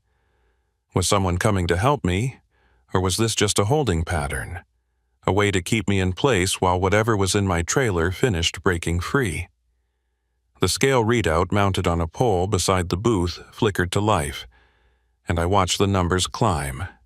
10,000 pounds, 20,000, 40, 60. They kept going, well past the 73,000 Drummond. The real Drummond, or the thing that had pretended to be him, had measured this afternoon. 80,000, 90, 100. The numbers accelerated, spinning faster, climbing into ranges that made no physical sense for a load that shouldn't weigh more than 78,000 pounds fully loaded. At 150,000 pounds, the display stopped. Then it started counting backward. 149, 148, 147. The numbers dropped steadily, like something was draining out of the trailer, transferring somewhere else. I looked in my mirrors and saw the figures around my truck beginning to move, swaying in unison like grass in wind, their mouths opening and closing in silent synchronization. The trailer shook again, harder this time, and I heard a sound like fabric tearing. One of the panels split completely, a jagged vertical tear that ran from top to bottom, and through the gap I could see nothing, empty space. Not darkness, not shadow, but genuine void, an absence so complete it hurt to look at. The tear widened, spreading like a wound, and more of the panel fell away. The void inside pulsed, expanding and contracting like something breathing, and I realized with mounting horror that the trailer wasn't containing something. It was containing nothing. A pocket of absolute emptiness that should have collapsed on itself but was being held open by the counterweight, by the carefully balanced load that someone had deliberately shifted. And now that the balance was broken, the void was growing.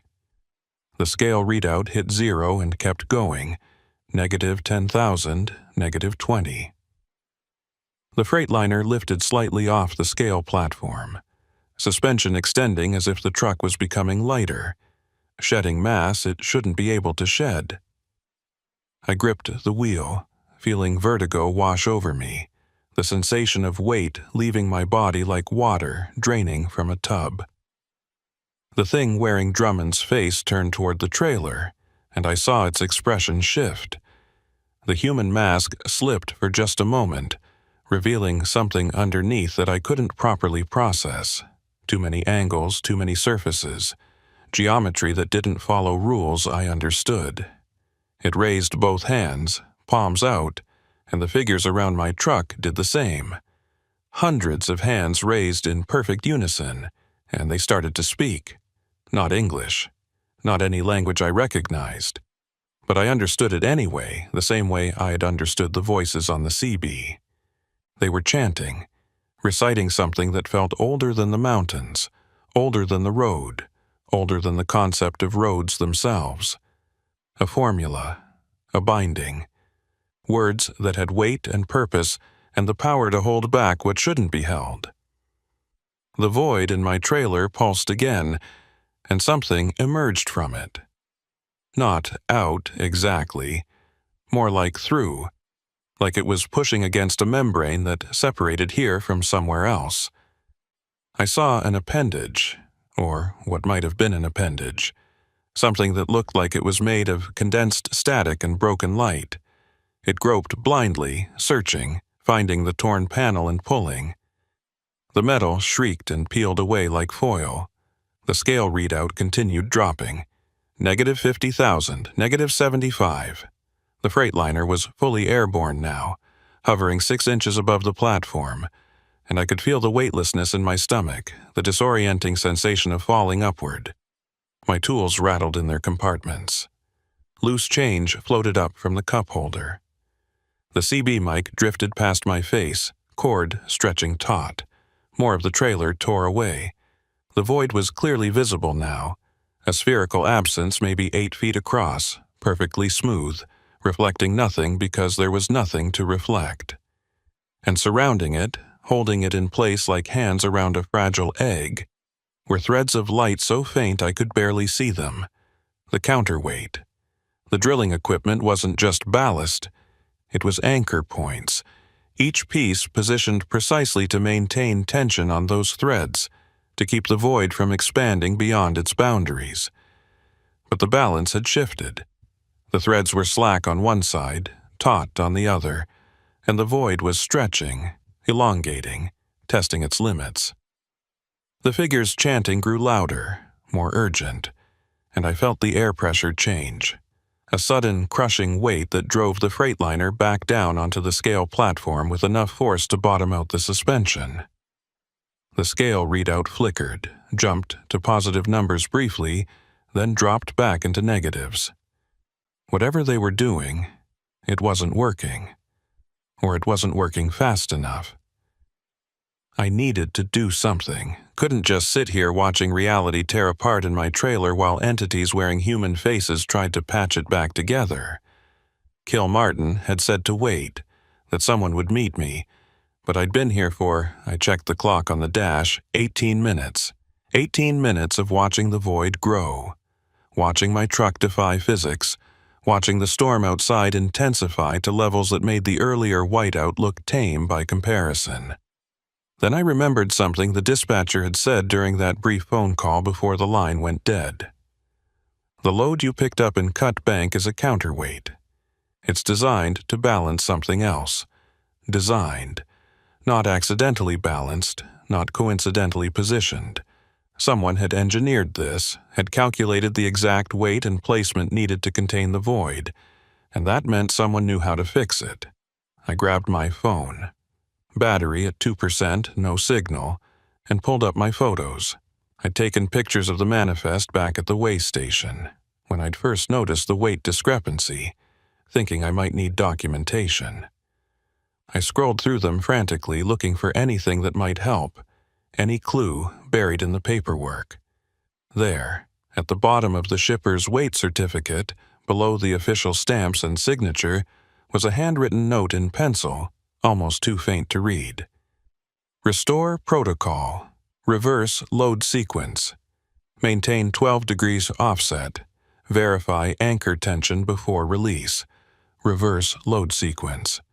The drilling equipment had been loaded in a specific order, and I'd need to reverse it. But how? I couldn't exactly hop out and start rearranging 45 tons of steel while reality collapsed behind me. Unless the void pulsed again, and this time something came through completely. An arm, or the concept of an arm, made of that same static light material, reaching out of the void and grabbing one of the threads. It pulled, and the thread snapped with a sound like a piano wire breaking. The void expanded 6 inches. The figure's chanting became frantic. The thing wearing Drummond's face turned back toward me, and this time there was no human mask, no pretense. Just the raw truth of what it was. Angles and surfaces and wrongness compressed into a shape that could almost pass for a person if you didn't look too closely. It pointed at me, then at the trailer, and I understood what it was telling me. Fix it. Restore the balance. Or everything within 100 miles would be pulled into that void, consumed by the nothing, erased from existence so completely that even the memory of it would vanish.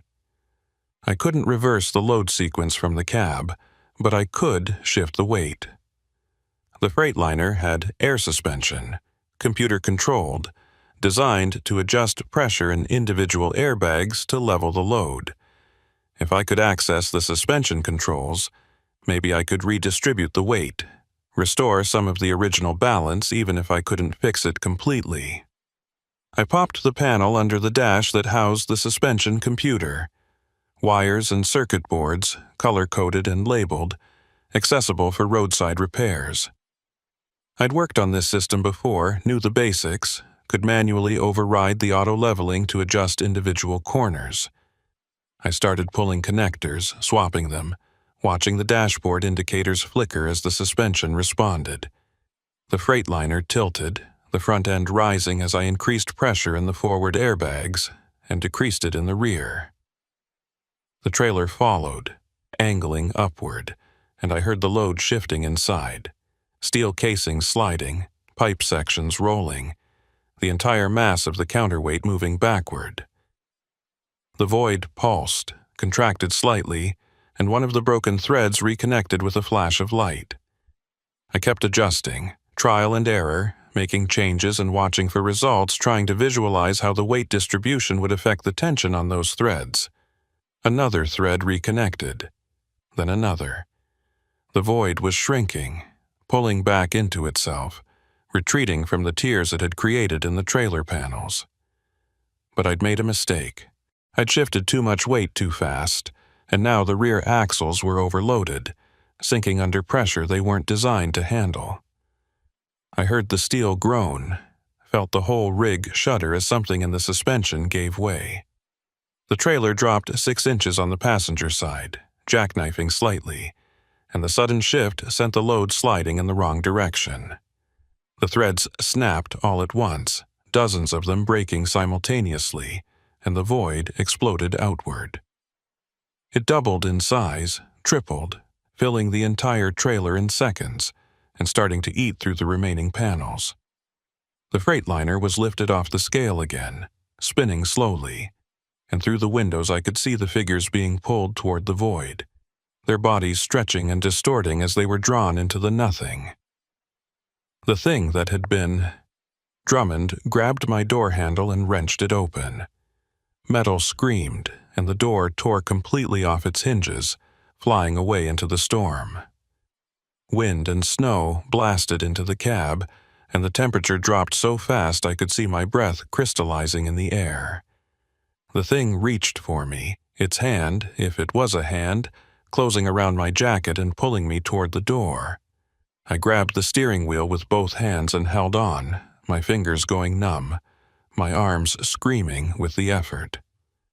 The thing pulled harder, and I felt the jacket starting to tear, fabric giving way thread by thread. It was going to pull me out, going to feed me to the void, and there was nothing I could do to stop it. Then I heard an engine, loud, powerful, getting closer fast. I twisted around as much as I could and saw headlights approaching from the east, high and bright, cutting through the storm. A snowplow, Vale's snowplow, with the blade raised and the engine roaring, running straight toward the way station at a speed that was absolutely insane for the conditions. The plow hit the thing holding me at 40 miles per hour, and the impact broke its grip instantly.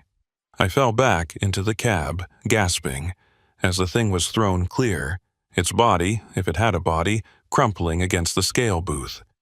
The plow kept going, sliding sideways, and Vale aimed it straight at my trailer, at the void.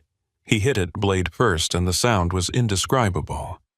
Metal on nothing, mass colliding with absence, the fundamental wrongness of the interaction making reality itself hiccup. The void collapsed inward, contracting so fast it created a vacuum that pulled everything nearby toward it. Snow, debris, the figures that were still standing, even the air itself. And then it was gone. Just gone, like it had never existed, leaving only a trailer full of drilling equipment and a snowplow embedded 3 feet deep in twisted steel. The freightliner dropped back onto the scale platform hard enough to crack the concrete. Every warning light on the dash lit up at once, and smoke started pouring from under the hood. I killed the engine, popped the brake, and just sat there shaking, trying to process what had just happened. Vale climbed out of the plow, moving slowly, checking himself for injuries. He looked up at me through the open door, and his expression was grim but unsurprised, like he'd known this was coming, like he'd been preparing for it. "You okay?" he called up. I couldn't speak, just nodded. "Good, we need to move.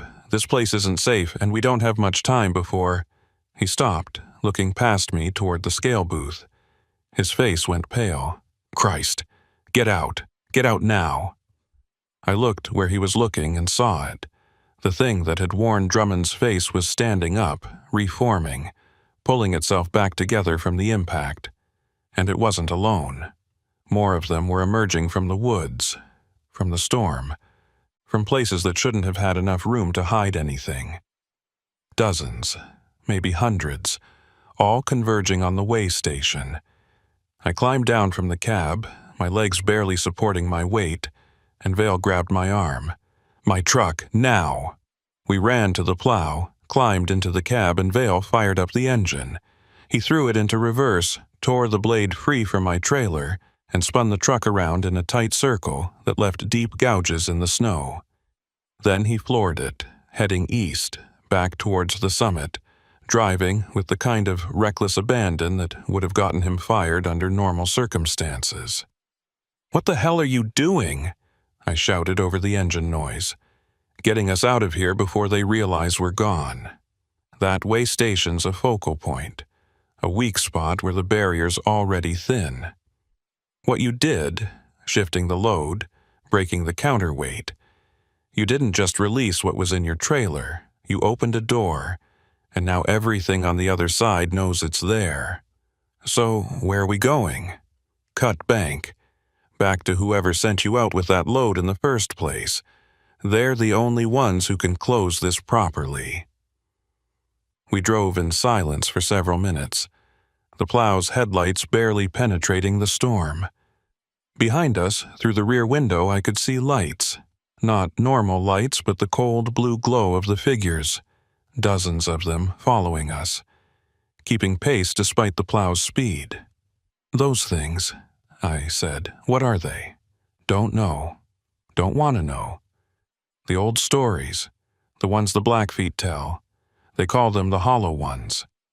Spirits of people who died on the pass, who got caught in the thin places and couldn't cross all the way over. They're stuck between, and they're angry about it." He glanced in the mirror, "And they're getting closer." He was right. The lights were maybe 50 yards back now, and closing.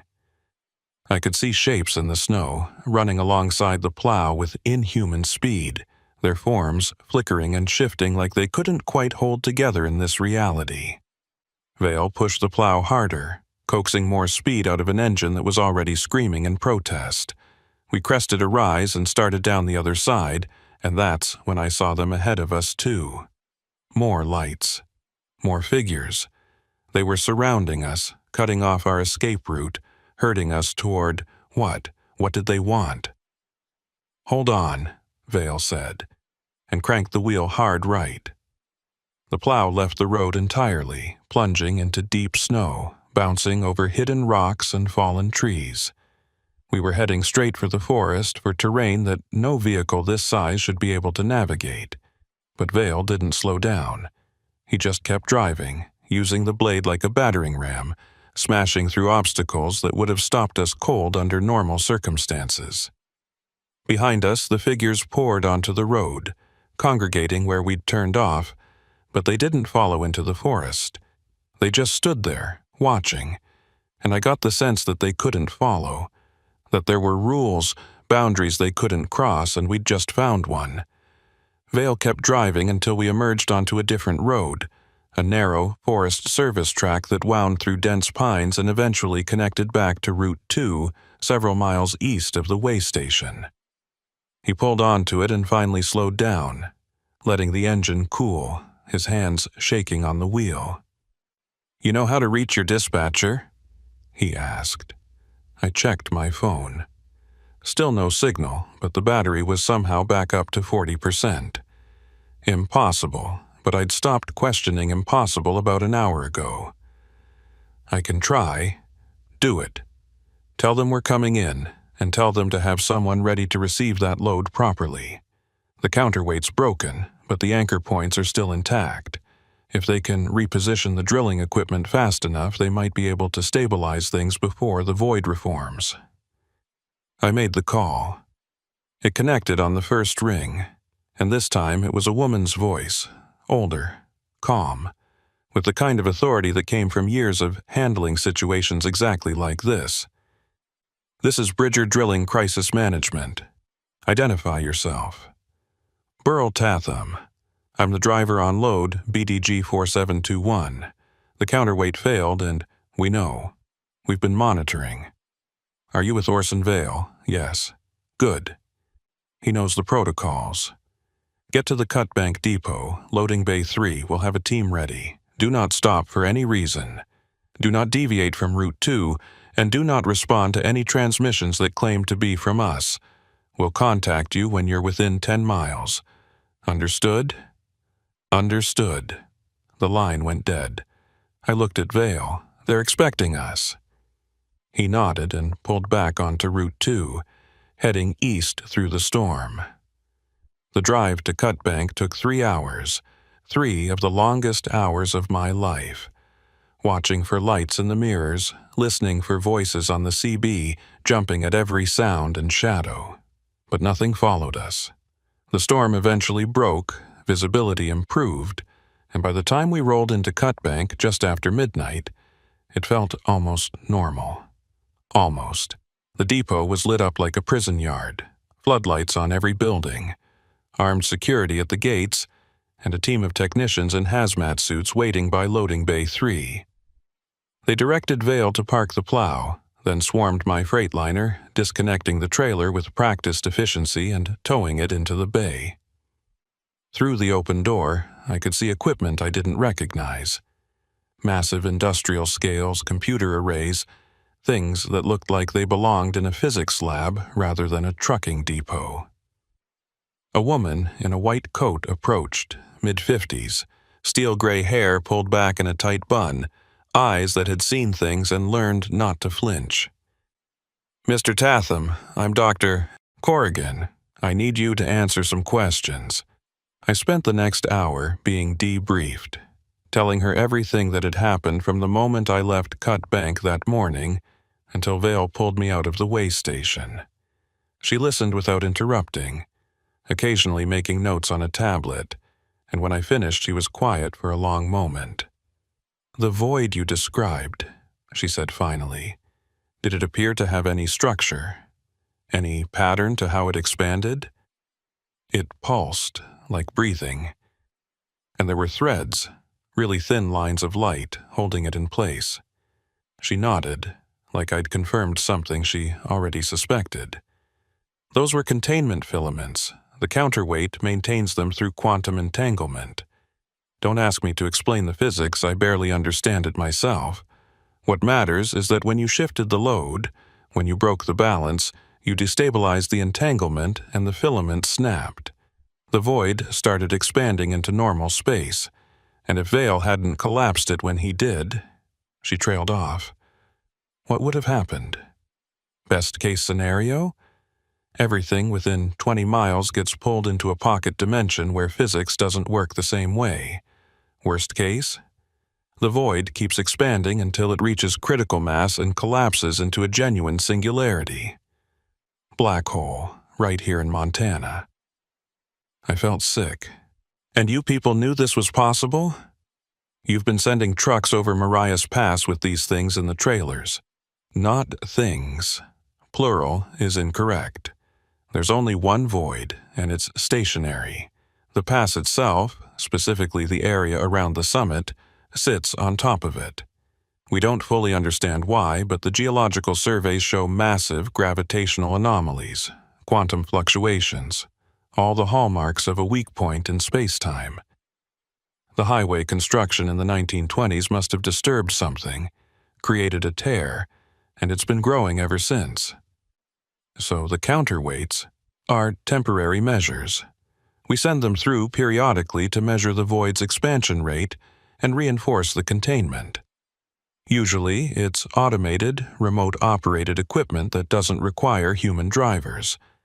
But sometimes the system fails, the automation doesn't work, and we have to send someone through manually." She looked at me. "You weren't supposed to be on that run. The original driver, Eugene Adderley, he's one of ours. Trained for this. He would have known how to handle the weight shift, would have recognized the signs before it became critical. But someone tampered with his truck, drugged him, and put you in his place." "Who? Why?" "We're still investigating. But whoever did it knew about the void, knew about the counterweight protocols, and knew that putting an untrained driver on that route would likely result in a containment failure. We think there's a group. We don't have a name for them, but they've been interfering with our operations for years. They believe the void should be allowed to expand, that it's a natural phenomenon we're foolishly trying to contain." I thought about the figures at the way station, the thing wearing Drummond's face. Are they human? Dr. Corrigan's expression darkened. "Some of them were once. Others, we don't know what they are. The void doesn't just pull in matter. It pulls in consciousness, identity, memories. People who die near it, their patterns get absorbed, and sometimes those patterns reconstitute on the other side. They're not ghosts, not in any traditional sense, more like echoes, recordings. And they can be dangerous because they remember being human, remember having wants and needs, but they don't have the constraints anymore. The rules that apply to us don't apply to them. What happens now? Now we restore the counterweight properly, reinforce the containment, and hope it holds for another 6 months. Then we'll do it again, and again, for as long as necessary." She paused. "You did well, Mr. Tatham. Better than most civilians would have done in that situation. The fact that you figured out how to redistribute the weight, even partially, probably saved a lot of lives. I had help, I said, nodding toward Vale. He was leaning against his plow, smoking a cigarette, looking exhausted. Orson knows more about the past than anyone except the Blackfeet elders. He's pulled more drivers out of bad situations than I can count. We've been trying to recruit him for years, but he prefers to work independently. She smiled slightly. Says he doesn't like being told what to do. By the time they finished with my debriefing, it was nearly 3 a.m. They offered me a room at a company facility in town, medical evaluation, compensation for damages to my truck, and a non-disclosure agreement that came with enough zeros to make me forget most of what I'd seen. I signed it.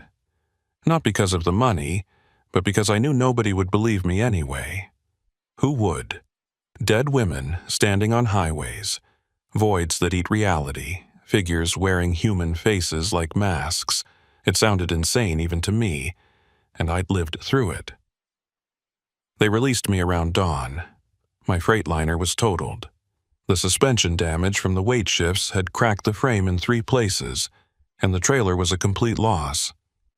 Insurance would cover some of it, the company would cover the rest, and I'd be assigned a new rig within a week. Everything back to normal, like nothing had happened. Except I knew better. I spent the next 3 days in a motel in Cutbank, sleeping fitfully, jumping at every sound. On the 4th day, Vale came by. He knocked on my door around noon, and when I opened it, he was holding 2 cups of coffee and a newspaper.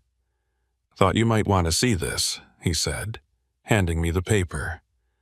The headline read, "Avalanche closes Marias Pass. Highway may remain shut for weeks." Below it was a photo of the pass showing massive snowdrifts and what looked like a rock slide that had buried both lanes. The article talked about record snowfall, unstable conditions, the need for extensive geological surveys before the road could be safely reopened. "Convenient," I said. "Yeah, they do that sometimes. Close the pass for maintenance or weather when they need to run operations without civilian interference. This'll give them time to stabilize the void properly, reinforce the containment, maybe install some additional monitoring equipment. And the way station, being dismantled. Whatever was operating it, whatever was wearing Drummond's face, it's gone now. Real Drummond's recovering, by the way. Woke up 2 days ago, no memory of the last week. They're calling it a medical miracle." I sipped the coffee. It was terrible, but it was hot. "You gonna keep doing this? Running interference, pulling drivers out of situations they don't understand?" Vale shrugged. "Someone has to. The pass isn't going away, and neither is the void.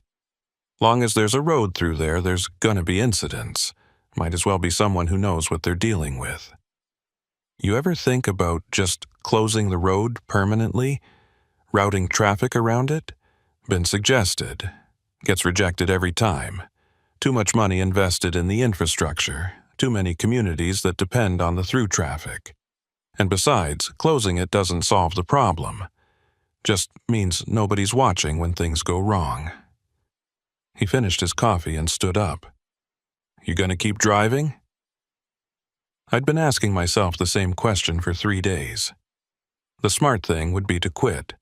To find some nice, safe warehouse job where the worst thing that could happen was a forklift accident. But driving was all I knew, all I'd ever been good at. And despite everything that had happened on Marias Pass, I wasn't ready to give it up. "Yeah," I said, "I'll keep driving.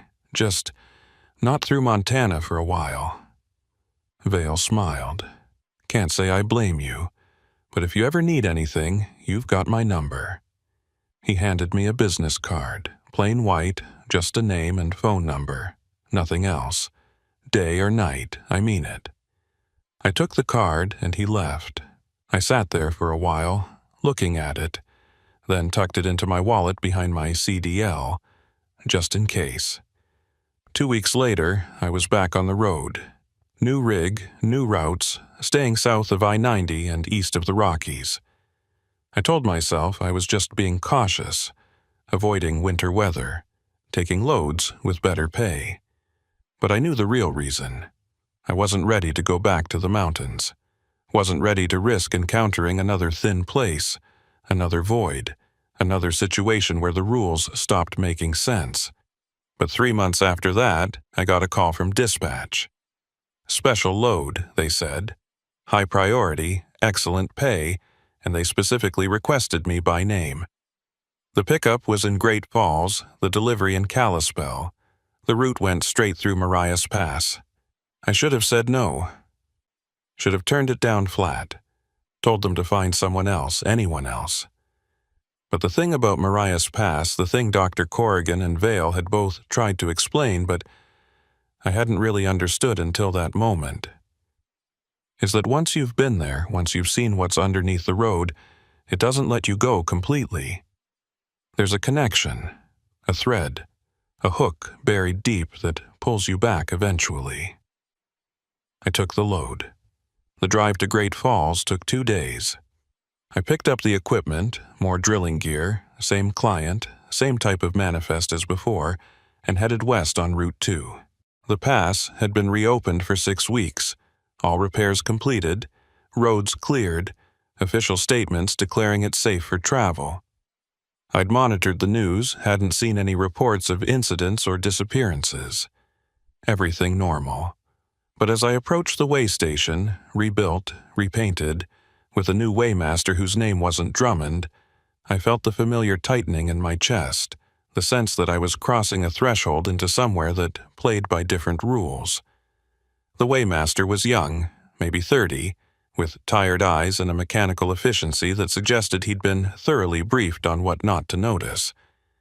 He weighed my truck, 77,800 pounds, exactly matching my manifest, and waved me through without comment. I drove past the spot where I'd seen the dead woman standing in the road, past where Vale had smashed his plow into the void, past where the thing wearing Drummond's face had tried to pull me into the nothing, and I kept waiting for something to happen, for lights to appear in my mirrors or figures to emerge from the trees, or the CB to erupt with voices that shouldn't exist. But nothing did. The pass was quiet. The storm that had raged for days was gone, replaced by clear skies and weak winter sun. I made it to the summit, started the descent, and 3 hours later I was in Kalispell offloading the equipment, signing the delivery papers, collecting my pay. Normal, safe, boring. I should have felt relieved. Should have been grateful that I'd made it through without incident. That whatever lived in the thin places under Marias Pass had decided to leave me alone this time. But instead, I felt watched, measured. Like I'd been allowed to pass as a courtesy, a professional respect between predator and prey, who'd faced each other once and lived to tell about it. And I knew, with absolute certainty, that the next time wouldn't be so easy.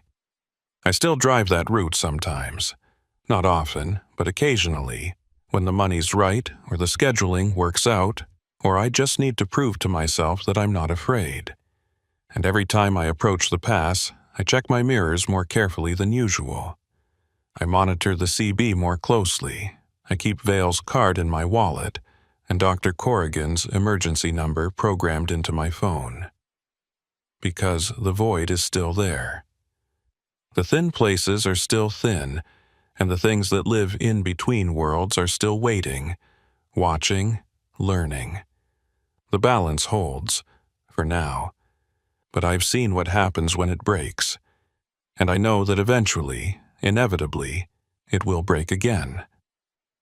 The question isn't if, it's when, and whether I'll be close enough to help when it does, or far enough away to survive.